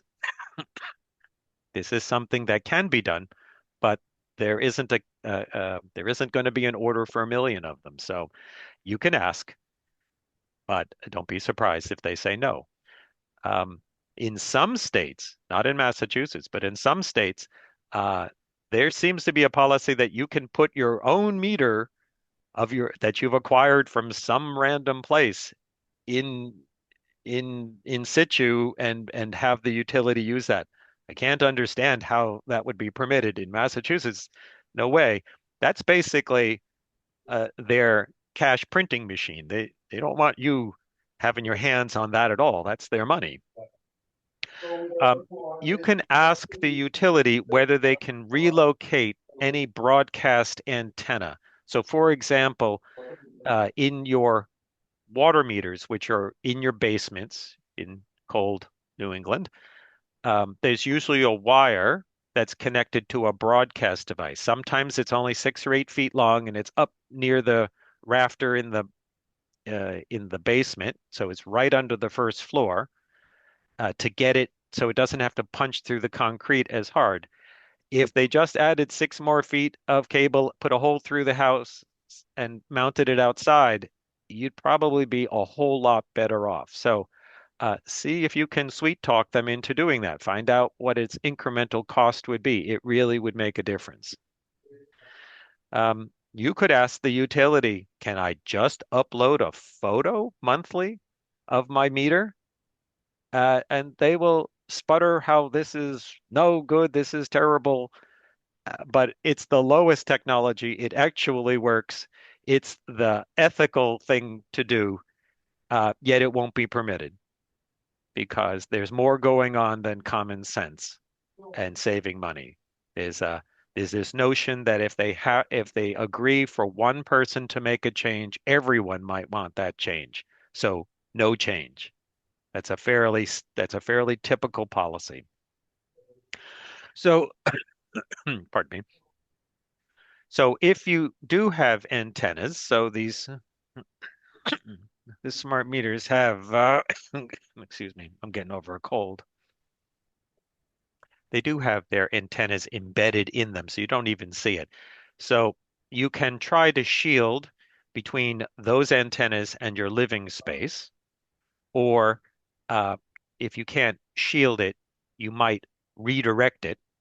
So sometimes a tube of metal or one of those adjustable HVAC um, elbows that you could put over a smart meter, that might let you redirect it away from the house, away from the driveway, away from the patio, and you have to do things and measure because there are unintended side effects. Sometimes you put a shield up and you've made a situation worse because while you're thinking about that smart meter, you actually also have other wireless sources in your house, and they may redouble back and unintentionally amplify in the space. So normally we would like to measure and then make a change and then measure and get a feel for it. And if a person is acutely sensitive, they are the ultimate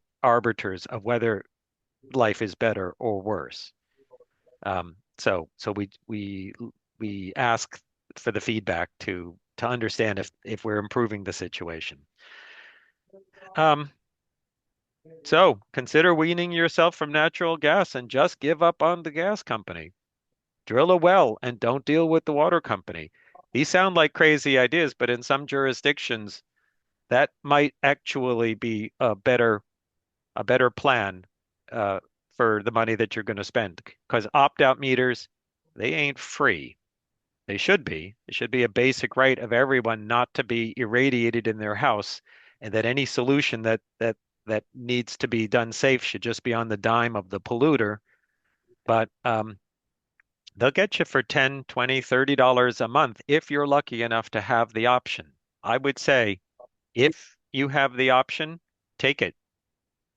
The price of having a stroke and going to the hospital is so much higher than preventing overexposure. We can't say there's a cause and effect, but for some people, there's a cause and effect, and we don't know who those people are. So it's probably better. It shouldn't, it's unfair that you have to spend money to overcome an error that was made by someone else who doesn't even care about you. But um, your health is more important than principle on some at some level. You got to figure out where that priority is in your life. Um, Another thing is many people have their electric meters on the side of the house. And of course, when someone goes to upgrade from a an analog meter to a broadcasting one, Are they asking whether there's a bedroom on the other side or maybe a child's crib or a convalescing elderly person? No, they're not going to ask whatsoever. They're just going to slap a um, new broadcasting meter in and move on. So one way to avoid this is to have the electrical meter moved to a pedestal in the yard. And yeah, it's some expense, but it eliminates this problem from your consideration for the most part. Conducted emissions can still come in on the wires, but with a suitable pedestal and maybe a whole house filter out there, you can tamp it down such that that's not the worst thing in your life. Um, Another option is these conducted emissions, which are often just referred to as dirty electricity colloquially. There are filters that can be added into your house. Now, many devices in your house are going to generate dirty electricity. Any of the wall warts or the LED lights or some of the solar panel inverters or the variable speed um, HVAC equipment, any of the charging systems for phones and laptops, these are all generating noise back on the wires. They're all improperly engineered, but we learn to tolerate it.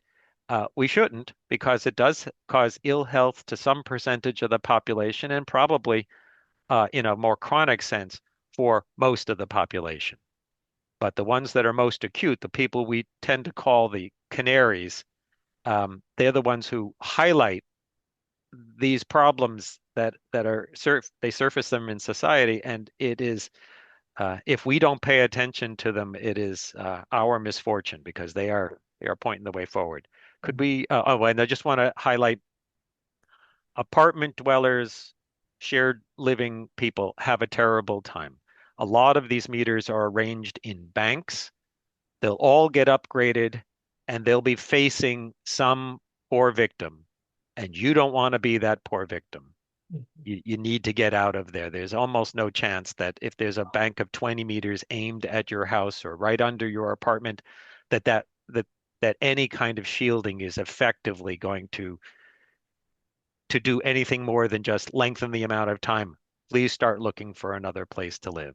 It is terrible, it is unfair, but once your health erodes, your choices are so limited and your ability to earn an income so limited.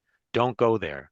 Don't let yourself slip in health. A lot of times you cannot recover what has been lost, not without enormous treasure and time. Cece, next slide, please. I'm going to hand it back to you. Okay, thank you. Can you also go in and make me spotlighted?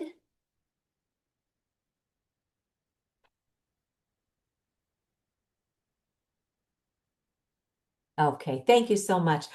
All right, we're going to wrap up in the next few minutes and then we'll go into Q&A, but we want to give you hope because it is pretty bleak how much electro pollution we are up against today. But Dr. Martin Luther King Jr. taught us that when we finally make important changes, it comes through the public learning about it and doing something about it. That's what we're hoping to initiate tonight. And then it eventually goes through the courts. And then in the end, public policy is enacted to, in this case, align with the science and start protecting the public. So I'll just show you there are excellent people working on this in the healthcare professions. We have that EMF medical conference that you can, print out, click this link. You can print out this little packet to give to your own healthcare teams as you go into each one of your new appointments. Dr. Cindy Russell has founded Physicians for Safe Technology. There's excellent information to share with your healthcare teams there. And then for those in the professions who may be developing this stuff and have no idea that wireless is harmful, Frank Clegg from Microsoft Canada, when we were at the National Institutes of Health, there was a call for papers. So Frank collaborated with a number of scientists and doctors and building biologists, and they came up with this great paper called Building Science and Radio Frequency Radiation, What Makes Smart and Healthy Buildings. So just know we're not just going to drop this bomb on you and run away. There are people working very hard to get to the solutions and to help you navigate what you want to do.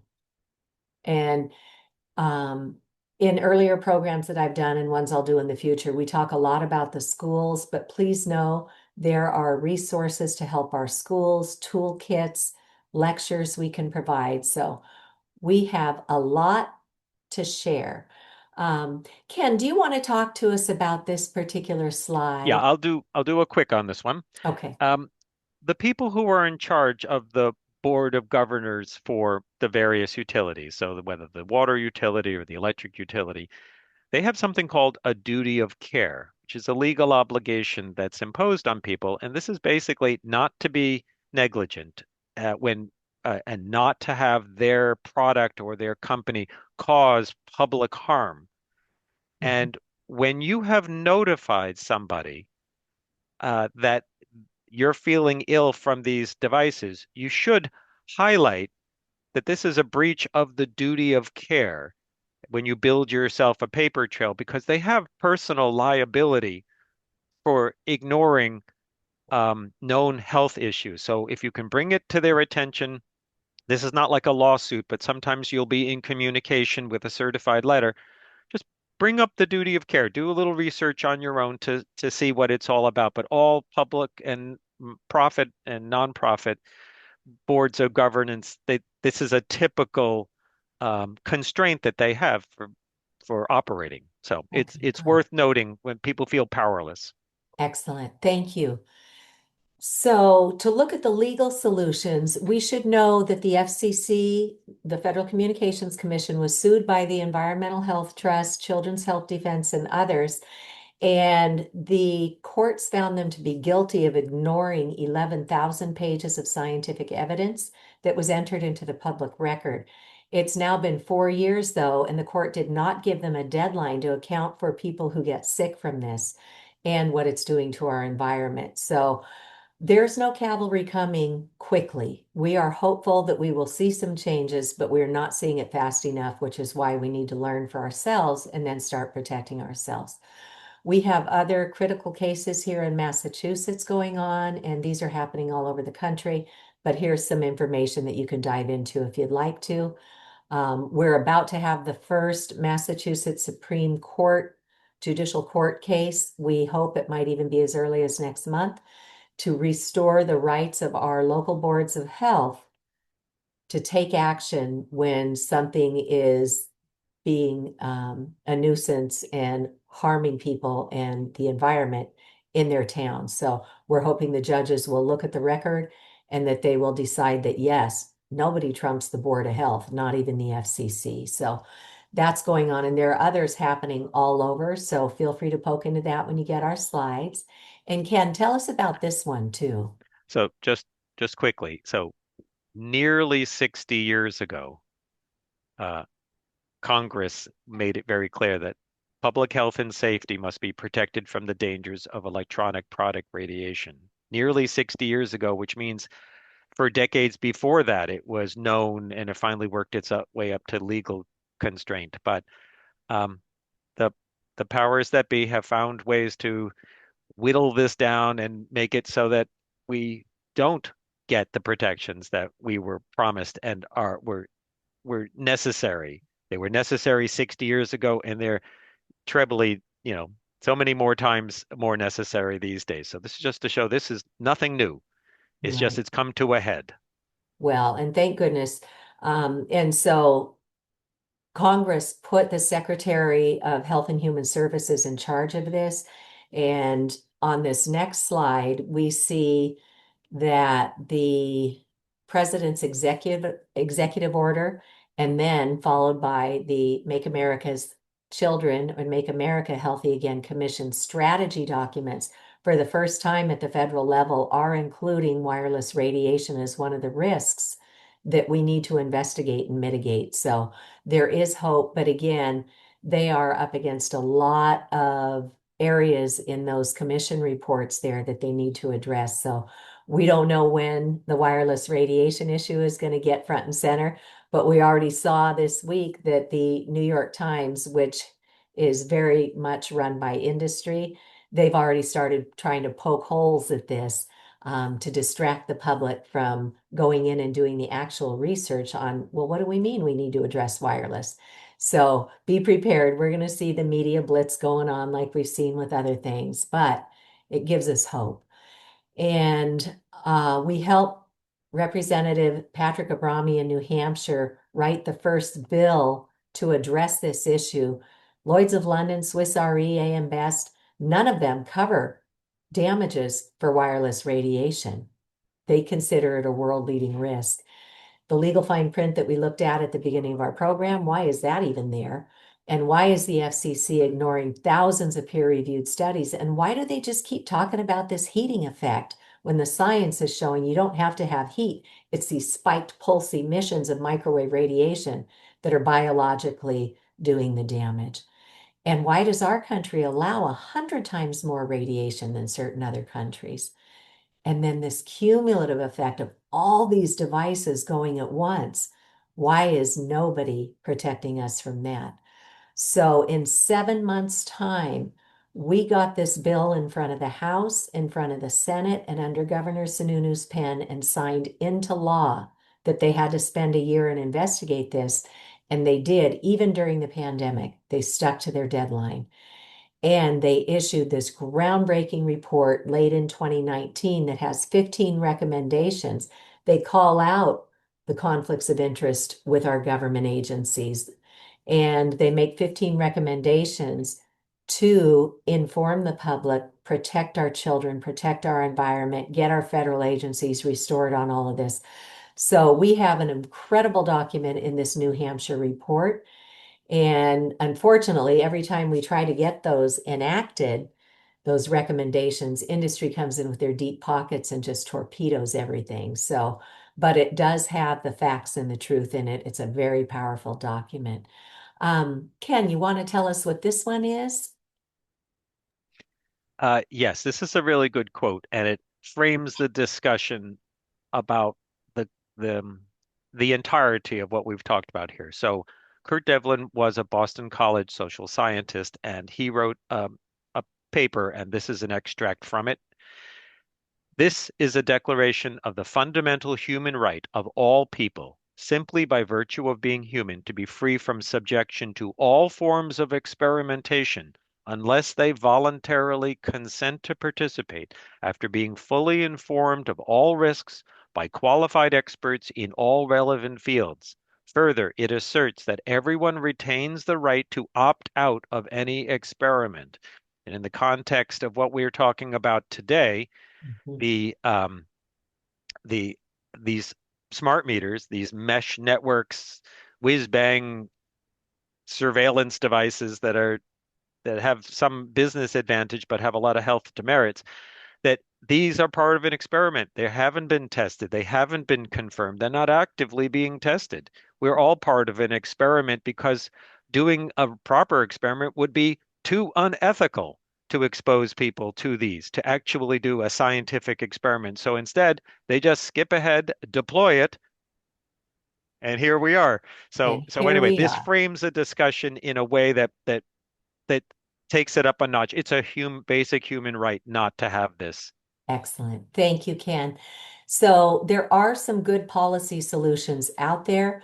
Vermont, since 2012, has had a no-fee opt-out, and Massachusetts has 6 bills on the wireless issue right now, and 2 of them deal with giving us an opt-out on these smart meters. So we ask that you take a look at these bills, and they have an emergency preamble for public health on them. And we've got a link here where you can do a quick action to support these bills. So we hope that you will do that, because if nobody speaks up, nothing changes. Okay. So next steps. Let's keep learning, right? Because I learn something new every day. I've learned so much from Ken tonight. So continue learning on my part. I will promise to do a wireless risks and safe technology webinar at the end of every month. And I've been notified this week by Jonathan Mirren out at Hilltown Health that he has a smart meter forum coming up on November 13th at 7 p.m. Anybody can register for that. You don't have to be from Massachusetts. And it's with Dr. Kent Chamberlain, who served on that New Hampshire commission that did the deep dive investigation. He is now retired as the chairman of computer and electrical engineering at the University of New Hampshire. So, like our co host tonight, Ken, he is very much an expert on this subject. And then a good thing you can do with your loved ones and friends and say, hey, gosh, I went to this crazy webinar. I'm still digesting it. You want to watch a documentary with me? This is an award-winning film called Generation Zapped, and a little bit of my work when we helped our schools become the first in the nation to start paying attention to this is featured in the film, but more importantly, the doctors and the scientists are talked about in there. It was released in 2018, and coming to one of my webinars, I will bring you current on what's been happening since then, but it's a great film. It's available through most library streaming services and other streaming services. This EMF points of confusion versus fact sheet, you might want to print it out. It's a quick list of, well, gee, industry says this, what does it really mean? So feel free to take a look at that. And then we have our safer screen time course where literally we can train family work in schools. You can do it quickly online in probably less than an hour. And then you get a handy tip sheet at the end to print out, as well as a certificate of completion for those who need to submit this to their human resources department for corporate training. So for today, the Centers for Disease Control and Prevention has, as well as does the European Parliament, they have something called the ALARA principle, where the goal with radiation exposure is to get to as low as reasonably achievable. Reduce the amount of time you spend radiating yourself. Create as much distance from something that's radiating. And if you can't, learn how to shield and work with a professional on shielding like Ken or one of his colleagues at the building biologist, because it's not something to be done lightly. And start the conversation with your town and your legislators because they are rolling out the smart grid in Massachusetts right now. I'm getting contacted by folks in Eastern Massachusetts every week saying, we got this letter. What do we do? Contact your legislators and start speaking up to your towns. This is not right. And support the bills that we have teed up for you. We're doing the heavy lifting. You just need to go in and sign on for it and send this communique out to your legislators or our legislators if you're from a different place. So thank you all so very much. This is how you can connect with Ken. The rest is how you can connect with me. I do that free webinar every month for education, but I also do a monthly meeting on the third Wednesday at noon Eastern to kind of give an update on what's going on around Massachusetts. So feel free to join us for any of that. And we will now entertain questions. I apologize, we did go a little bit over 8 o'clock, but I can stay as long as we need to answer all the questions if folks have any. So I will stop the screen share here. And I see Deb Chandler has raised her hand. Deb, go ahead and unmute. Hey, Cece. Hey, Ken. It's great to see you guys. Thank you so much. Nice So, to see you, Deb. yeah. So, thanks for doing this. So, I asked this question over in the chat, but I'll ask it here. As you guys both know, I've been moving around a lot and I don't have my own place right now. So, I'm at the mercy of whatever's in the home where I'm staying. Mhm. So, I did just invest in these static, what are they called? Pure power plugins. And can you talk about how, I guess this may be a question for Ken, how these can help folks if you're stuck with a smart meter and you've got the Wi-Fi router and other EMF emitting things in the house. Yeah. I So, spoke with the guy at SATIC today and I got mhm. his advice how to use it, and I can share that if you want to hear it. So the easiest thing for people to try are the plug-in dirty electric Yeah. dirty electricity filters. They're capacitors. They are trying to remove ripple that's on the wiring.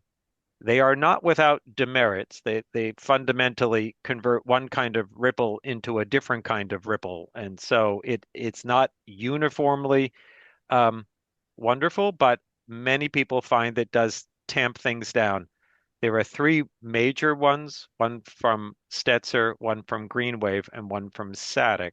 Hmm. When I visit clients, I have each of those three, and we do a biocompatibility test because there are people who will feel worse having one of those plugged in. And Hmm. that is some combination of what the electrical system is and what those devices are doing and how that person's sensitivity to like their environment. It's a combination of all three. So there isn't just one that's great. Some people don't feel any difference immediately, but they'll probably have a difference over a longer period of time. But some people within 30 seconds, they said, I'm getting weird chest pains. We Hmm. unplug it and then the chest pains go away. Were you willing to have me plug it in again? I'm feeling weird chest pains again. So we say, not for you. Don't know why either one of those would be ungood, and there's no testing, right? The manufacturers will say everything is wonderful. These are the greatest things since sliced bread. So your mileage may vary. If you're in an environment where uh, things are complicated, it would not be crazy to have one of each and just give it a try. Yep.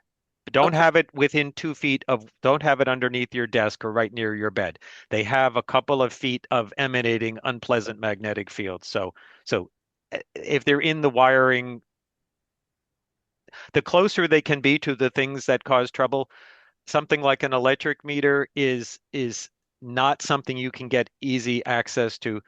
Ultimately, if you are a homeowner, then having some outlets installed right on your main panel, one for the A leg and one for the B leg, would be places that you could plug them in and have a more house-wide influence at a lower cost point to experiment with. Because if you get Mhm. a whole house filter, these can be easily $1,000 plus Mhm. electrician. Yeah. The A-B phase is what I talked to the company about. And there is a smart meter here. I've been in homes where there's a solar array. I don't think you guys touched on that tonight, but solar just kills me. The Yeah, solar yeah, the inverters. solar inverters generate Oh, a lot of dirty electricity, and often anything that sells back to the grid has um, uh, radio frequency emanations that will not be allowed to be an opt-out because of the way that they work. So it's got a double or triple whammy on things, but it's all situational. Some yep. solar works better than others. Before you have something installed, it's almost impossible for them to even give you a list of what they're going to install. They just install what's on the truck that day. So to be able to plan and work things out is necessary, but it's not so easy to do. You go slow when you're introducing big scary stuff like solar panels into your life. Yeah. Thank you. All right. Donna Ott. Welcome, Dr. Ott. Nice to have you. Thank you. Thank you for having this presentation tonight, both of you. This was really excellent. I have a kind of an extension of the questions that were coming into the solar issue. We have mandatory smart meters, as Cece knows, in Pennsylvania, and there's no way to get out of them. So we have a number of people who are very, very ill. And now that solar is being installed as well, that's a complicating factor. Do you know anything about isolation transformers or any advice about going off grid? Yeah. Um, so is a whole spectrum of possible ways to live safer with technology. And the technology is like what you're saying, that if you have solar, you want solar, but you don't want to be killed by solar. Um, there are ways to arrange it. But if you're just an isolation transformer, a whole house isolation transformer is sort of a 10 to $15,000 lump that will, um, if what's coming into your house is really noxious. What's coming in on the wires is really noxious. And this would be if your immediate neighbor has a solar panel, um, or there's possibly a solar farm up the road.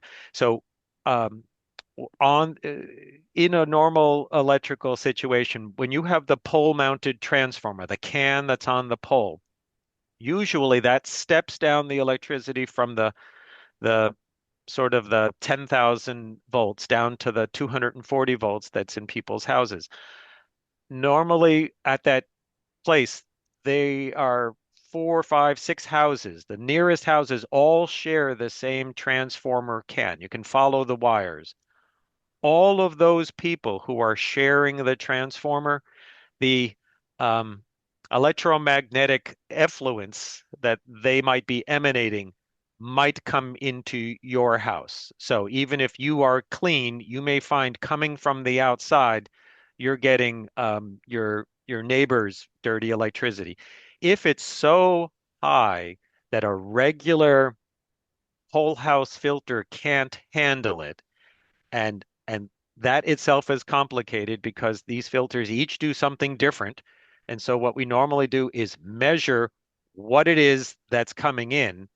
It's a snapshot in time because it may vary. At night, it may be different because there's an industrial piece of equipment in your neighborhood, some farm equipment that puts things on the wires at different times. But you do the best you can and you measure, and then you try to contact the manufacturers.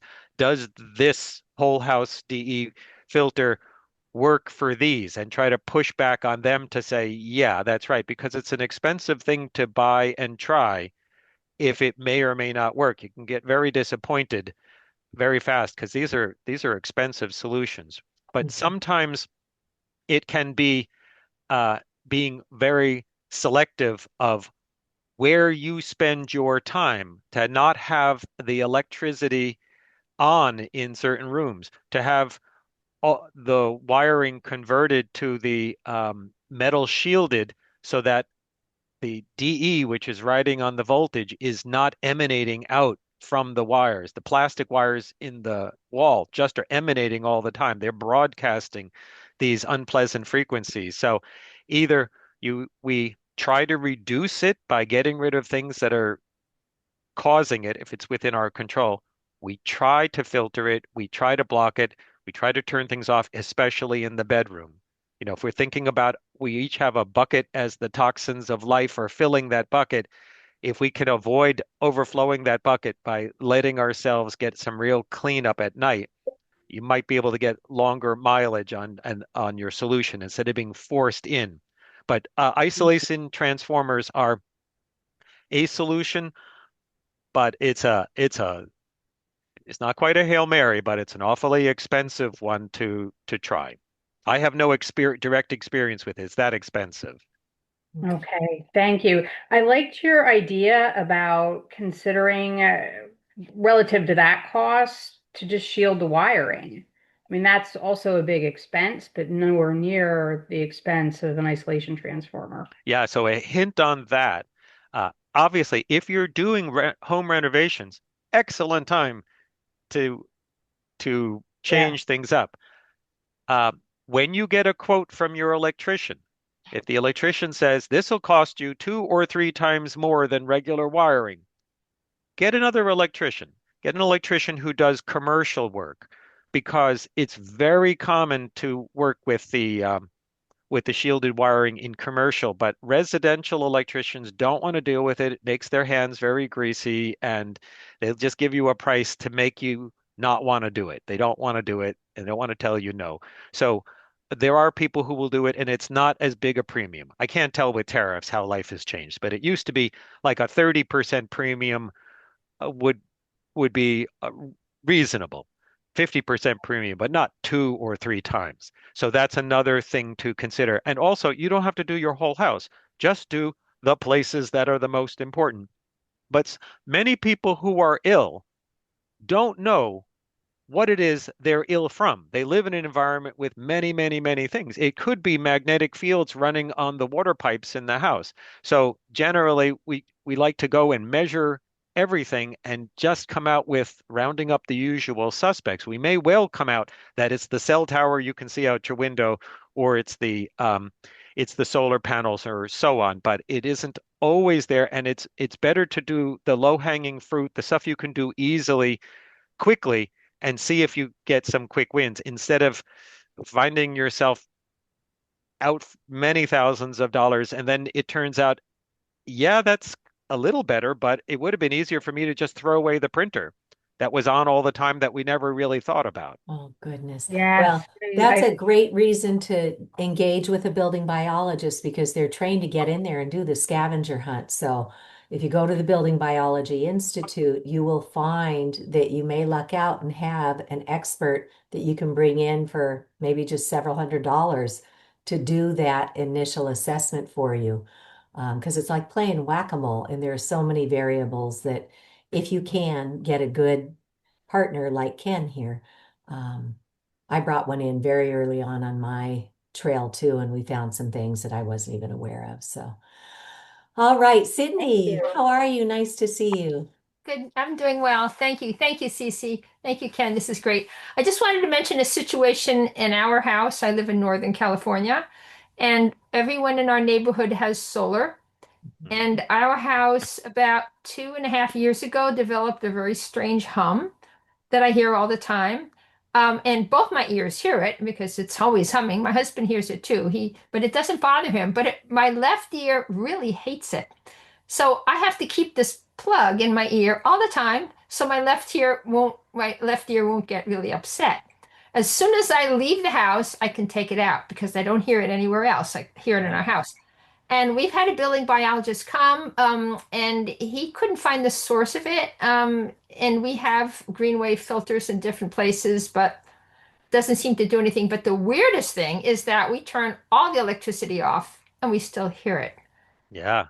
Yeah. So, Oh, so that's what. sound is very complicated because it's hard to identify its direction, and it's not a skill that we typically will cultivate. It's like you need one of those audio engineers that has the subsonic and ultrasonic recording devices. And even so, um, there is something called the hum, The capital hum. T, capital H, that you'll if you look up the hum, you will see there's a certain percentage of people that are hearing it in the infrastructure of their world.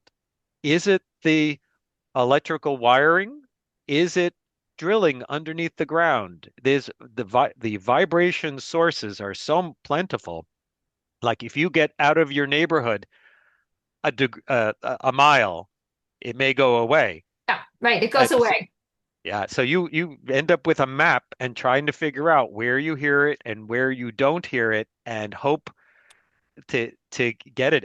If it's not in your house or on your house, you have you have to use more persuasive technique, and it's really hard to get anybody to do something without evidence. I feel your pain. I'm sorry that you have it. So on the flip side of it is do you have a way to calm down your system from the hyper having it exposed all the time, of course, is terrible. But if you can't really address it, can you, are there techniques and other ways to deal with that? I don't know, but I suspect there probably are somewhere between homeopathics and meditation and so on. It's a constant stressor. It's no doubt that your body is going to be driven Yeah, to well, this is this distraction. is this is the greatest little thing. These little plugs. Yeah, I just well, stick it in my ear and I'm so used to it now. I wear it all the time whenever I'm home. It's just my plug. It's a lot cheaper than putting in all the other things. So, but anyway, thank you. I won't take up more yeah, time, but I'm I sorry I wanted to. don't have a good answer. I have several clients who are talking to me about hums and buzzes that Yeah. they can record on their phone, but they can't identify where it is, and it's frustrating for all. Yeah, it is. All right, thank you. Okay. Thank you, Sydney. Steve had asked, is there a way to get around the fee for the opt-outs here in Massachusetts? Uh, maybe, And maybe I only pay $10 a month for the national grid for our electric, even though that they have said that they have gone higher. They I don't know if it's because they already are in the neighborhood for some older meters measuring, and so they don't realize an additional cost, and they're being surprisingly fair, Mm, or whether they're reserving the $26 fee for the worst possible case, and they're just not exercising that. But yeah. I only pay $10. I've checked, even though they raised the fee on their site, we still only get a $10 customer charge. They will offer a discount if you have both the gas and the electric. I don't remember Cool. what the charge is, but they obviously it's the same guy that will read it. Hmm. So Yeah. And it does, everything just varies you're town not by going to town. persuade them, I don't think. They have a guy No. who comes and his job, he gets paid to drive up in a car and do this. So you're Yeah. basically paying a guy's salary. So that's the money is going to some human who would normally do this. Yeah. So yeah, it's different town by town, but we strongly encourage everybody to take the action item that you'll find in my slides when I send them out tomorrow and get our legislators to protect us, to give us a no fee opt-out as a starting point. Then they really need to not be doing this technology this way. In Chattanooga, Tennessee, they've run fiber optic cables right up to the meters. So you don't need any radio frequency signal to capture the data of your usage of these utilities. So, but again, follow the dollar. The cheapest and the least path of resistance is what the industry's MO has been until we hold their feet to the fire. So we, There are meters that have been designed and they have an antenna lead, and you can just screw in a wire, and I don't know how long the mm, wire can be while it still works, but you could move it 30, 40 feet away from your house, and almost everyone would probably be way better off had that been selected or been the common standard. It doesn't have to be purely that the power company gets nothing that they want, right. but they have no discussion opportunity to even engage, and it can be solved so many ways. Engineers with the appropriate carrot can do amazing things, but their carrot is do it fast, and do it cheap. Yeah. Okay. Erin, go ahead and unmute. Hi, Cece and Ken. Thank you for a great meeting. Very informative. And I appreciate all the resources too that you provide. I have a quick question. It might seem silly, but I'm going to ask it anyway. If you were tearing off a roof to put on a new one, would there be any kind of a treatment that you might do to that roof to, um, you know, kind of proof from that, from that angle, satellites or other things coming in through the roof, or is that kind of a can of worms too? Now you're creating a situation. What do you think? Well, a couple of ideas. Um, there are people who will want to have solar on their roof. I would really recommend if you really want solar and solar makes sense for you, try to consider what a ground-mounted array will do for you. It will not cause your house to be as unlivable. So a lot of people will find they have to do their roof before the solar comes, because once the solar is on, roof maintenance is going to be on hold for 20 or 30 years, if unless you're going to pay for to have the things taken off and put back on again. You could do a couple of things. One is when you are talking about insulating your roof, you can use the normal heat shield um, foil, the foil mylar that's often used in attics. That will bounce much microwave energies. It's kind of a reflective surface. It's not expensive, and if you have a whole roof and you're worried about just microwaves penetrating in, it's not a bad idea to incorporate the thought of that insulating material that has foil into your plan. I have a metal roof, and it's great because my sweetheart can feel every aircraft flying overhead. If we didn't have that roof, I don't know what we would do. So that works out great for us. Good. All right. Thank you. Would anybody else like to raise a hand to ask a question? Okay, well, you guys have all been terribly patient. We went a half an hour beyond, but I'm just impressed that, 50 of you stayed on this long. So it tells us that everybody is very hungry for this information. Ken and I are here. Feel free to reach out to us. You'll have the contact information for both of us in my slides tomorrow and in the recording. So Thank you, everybody. We hope you have a tech-safe night. And if you wanted to save the chat, I would invite you to do that now. At the top of the chat, you'll see a dot, dot, dot. And if you click that, it gives you the option to save it to your computer. So I'll give you a moment to do that if that's something you're interested in. Otherwise, we'll do another webinar next month, and we really look forward to people participating. We'll send out another call to action on our 2 smart meter opt-out bills here in Massachusetts. We'll send that out next month. They're scheduled to do the first voting out on that December 3rd. So we're coming down to the wire here, and we are very hopeful that if we can educate enough people, and then if enough people take the time and maybe even share it with somebody else, that they will see that this is the time we are hitting that precipice and we need to really start protecting our families and our environment. So thank you, everybody. I hope you have a wonderful evening, and we will see you next time. Alrighty, Bye-bye, bye-bye. everyone.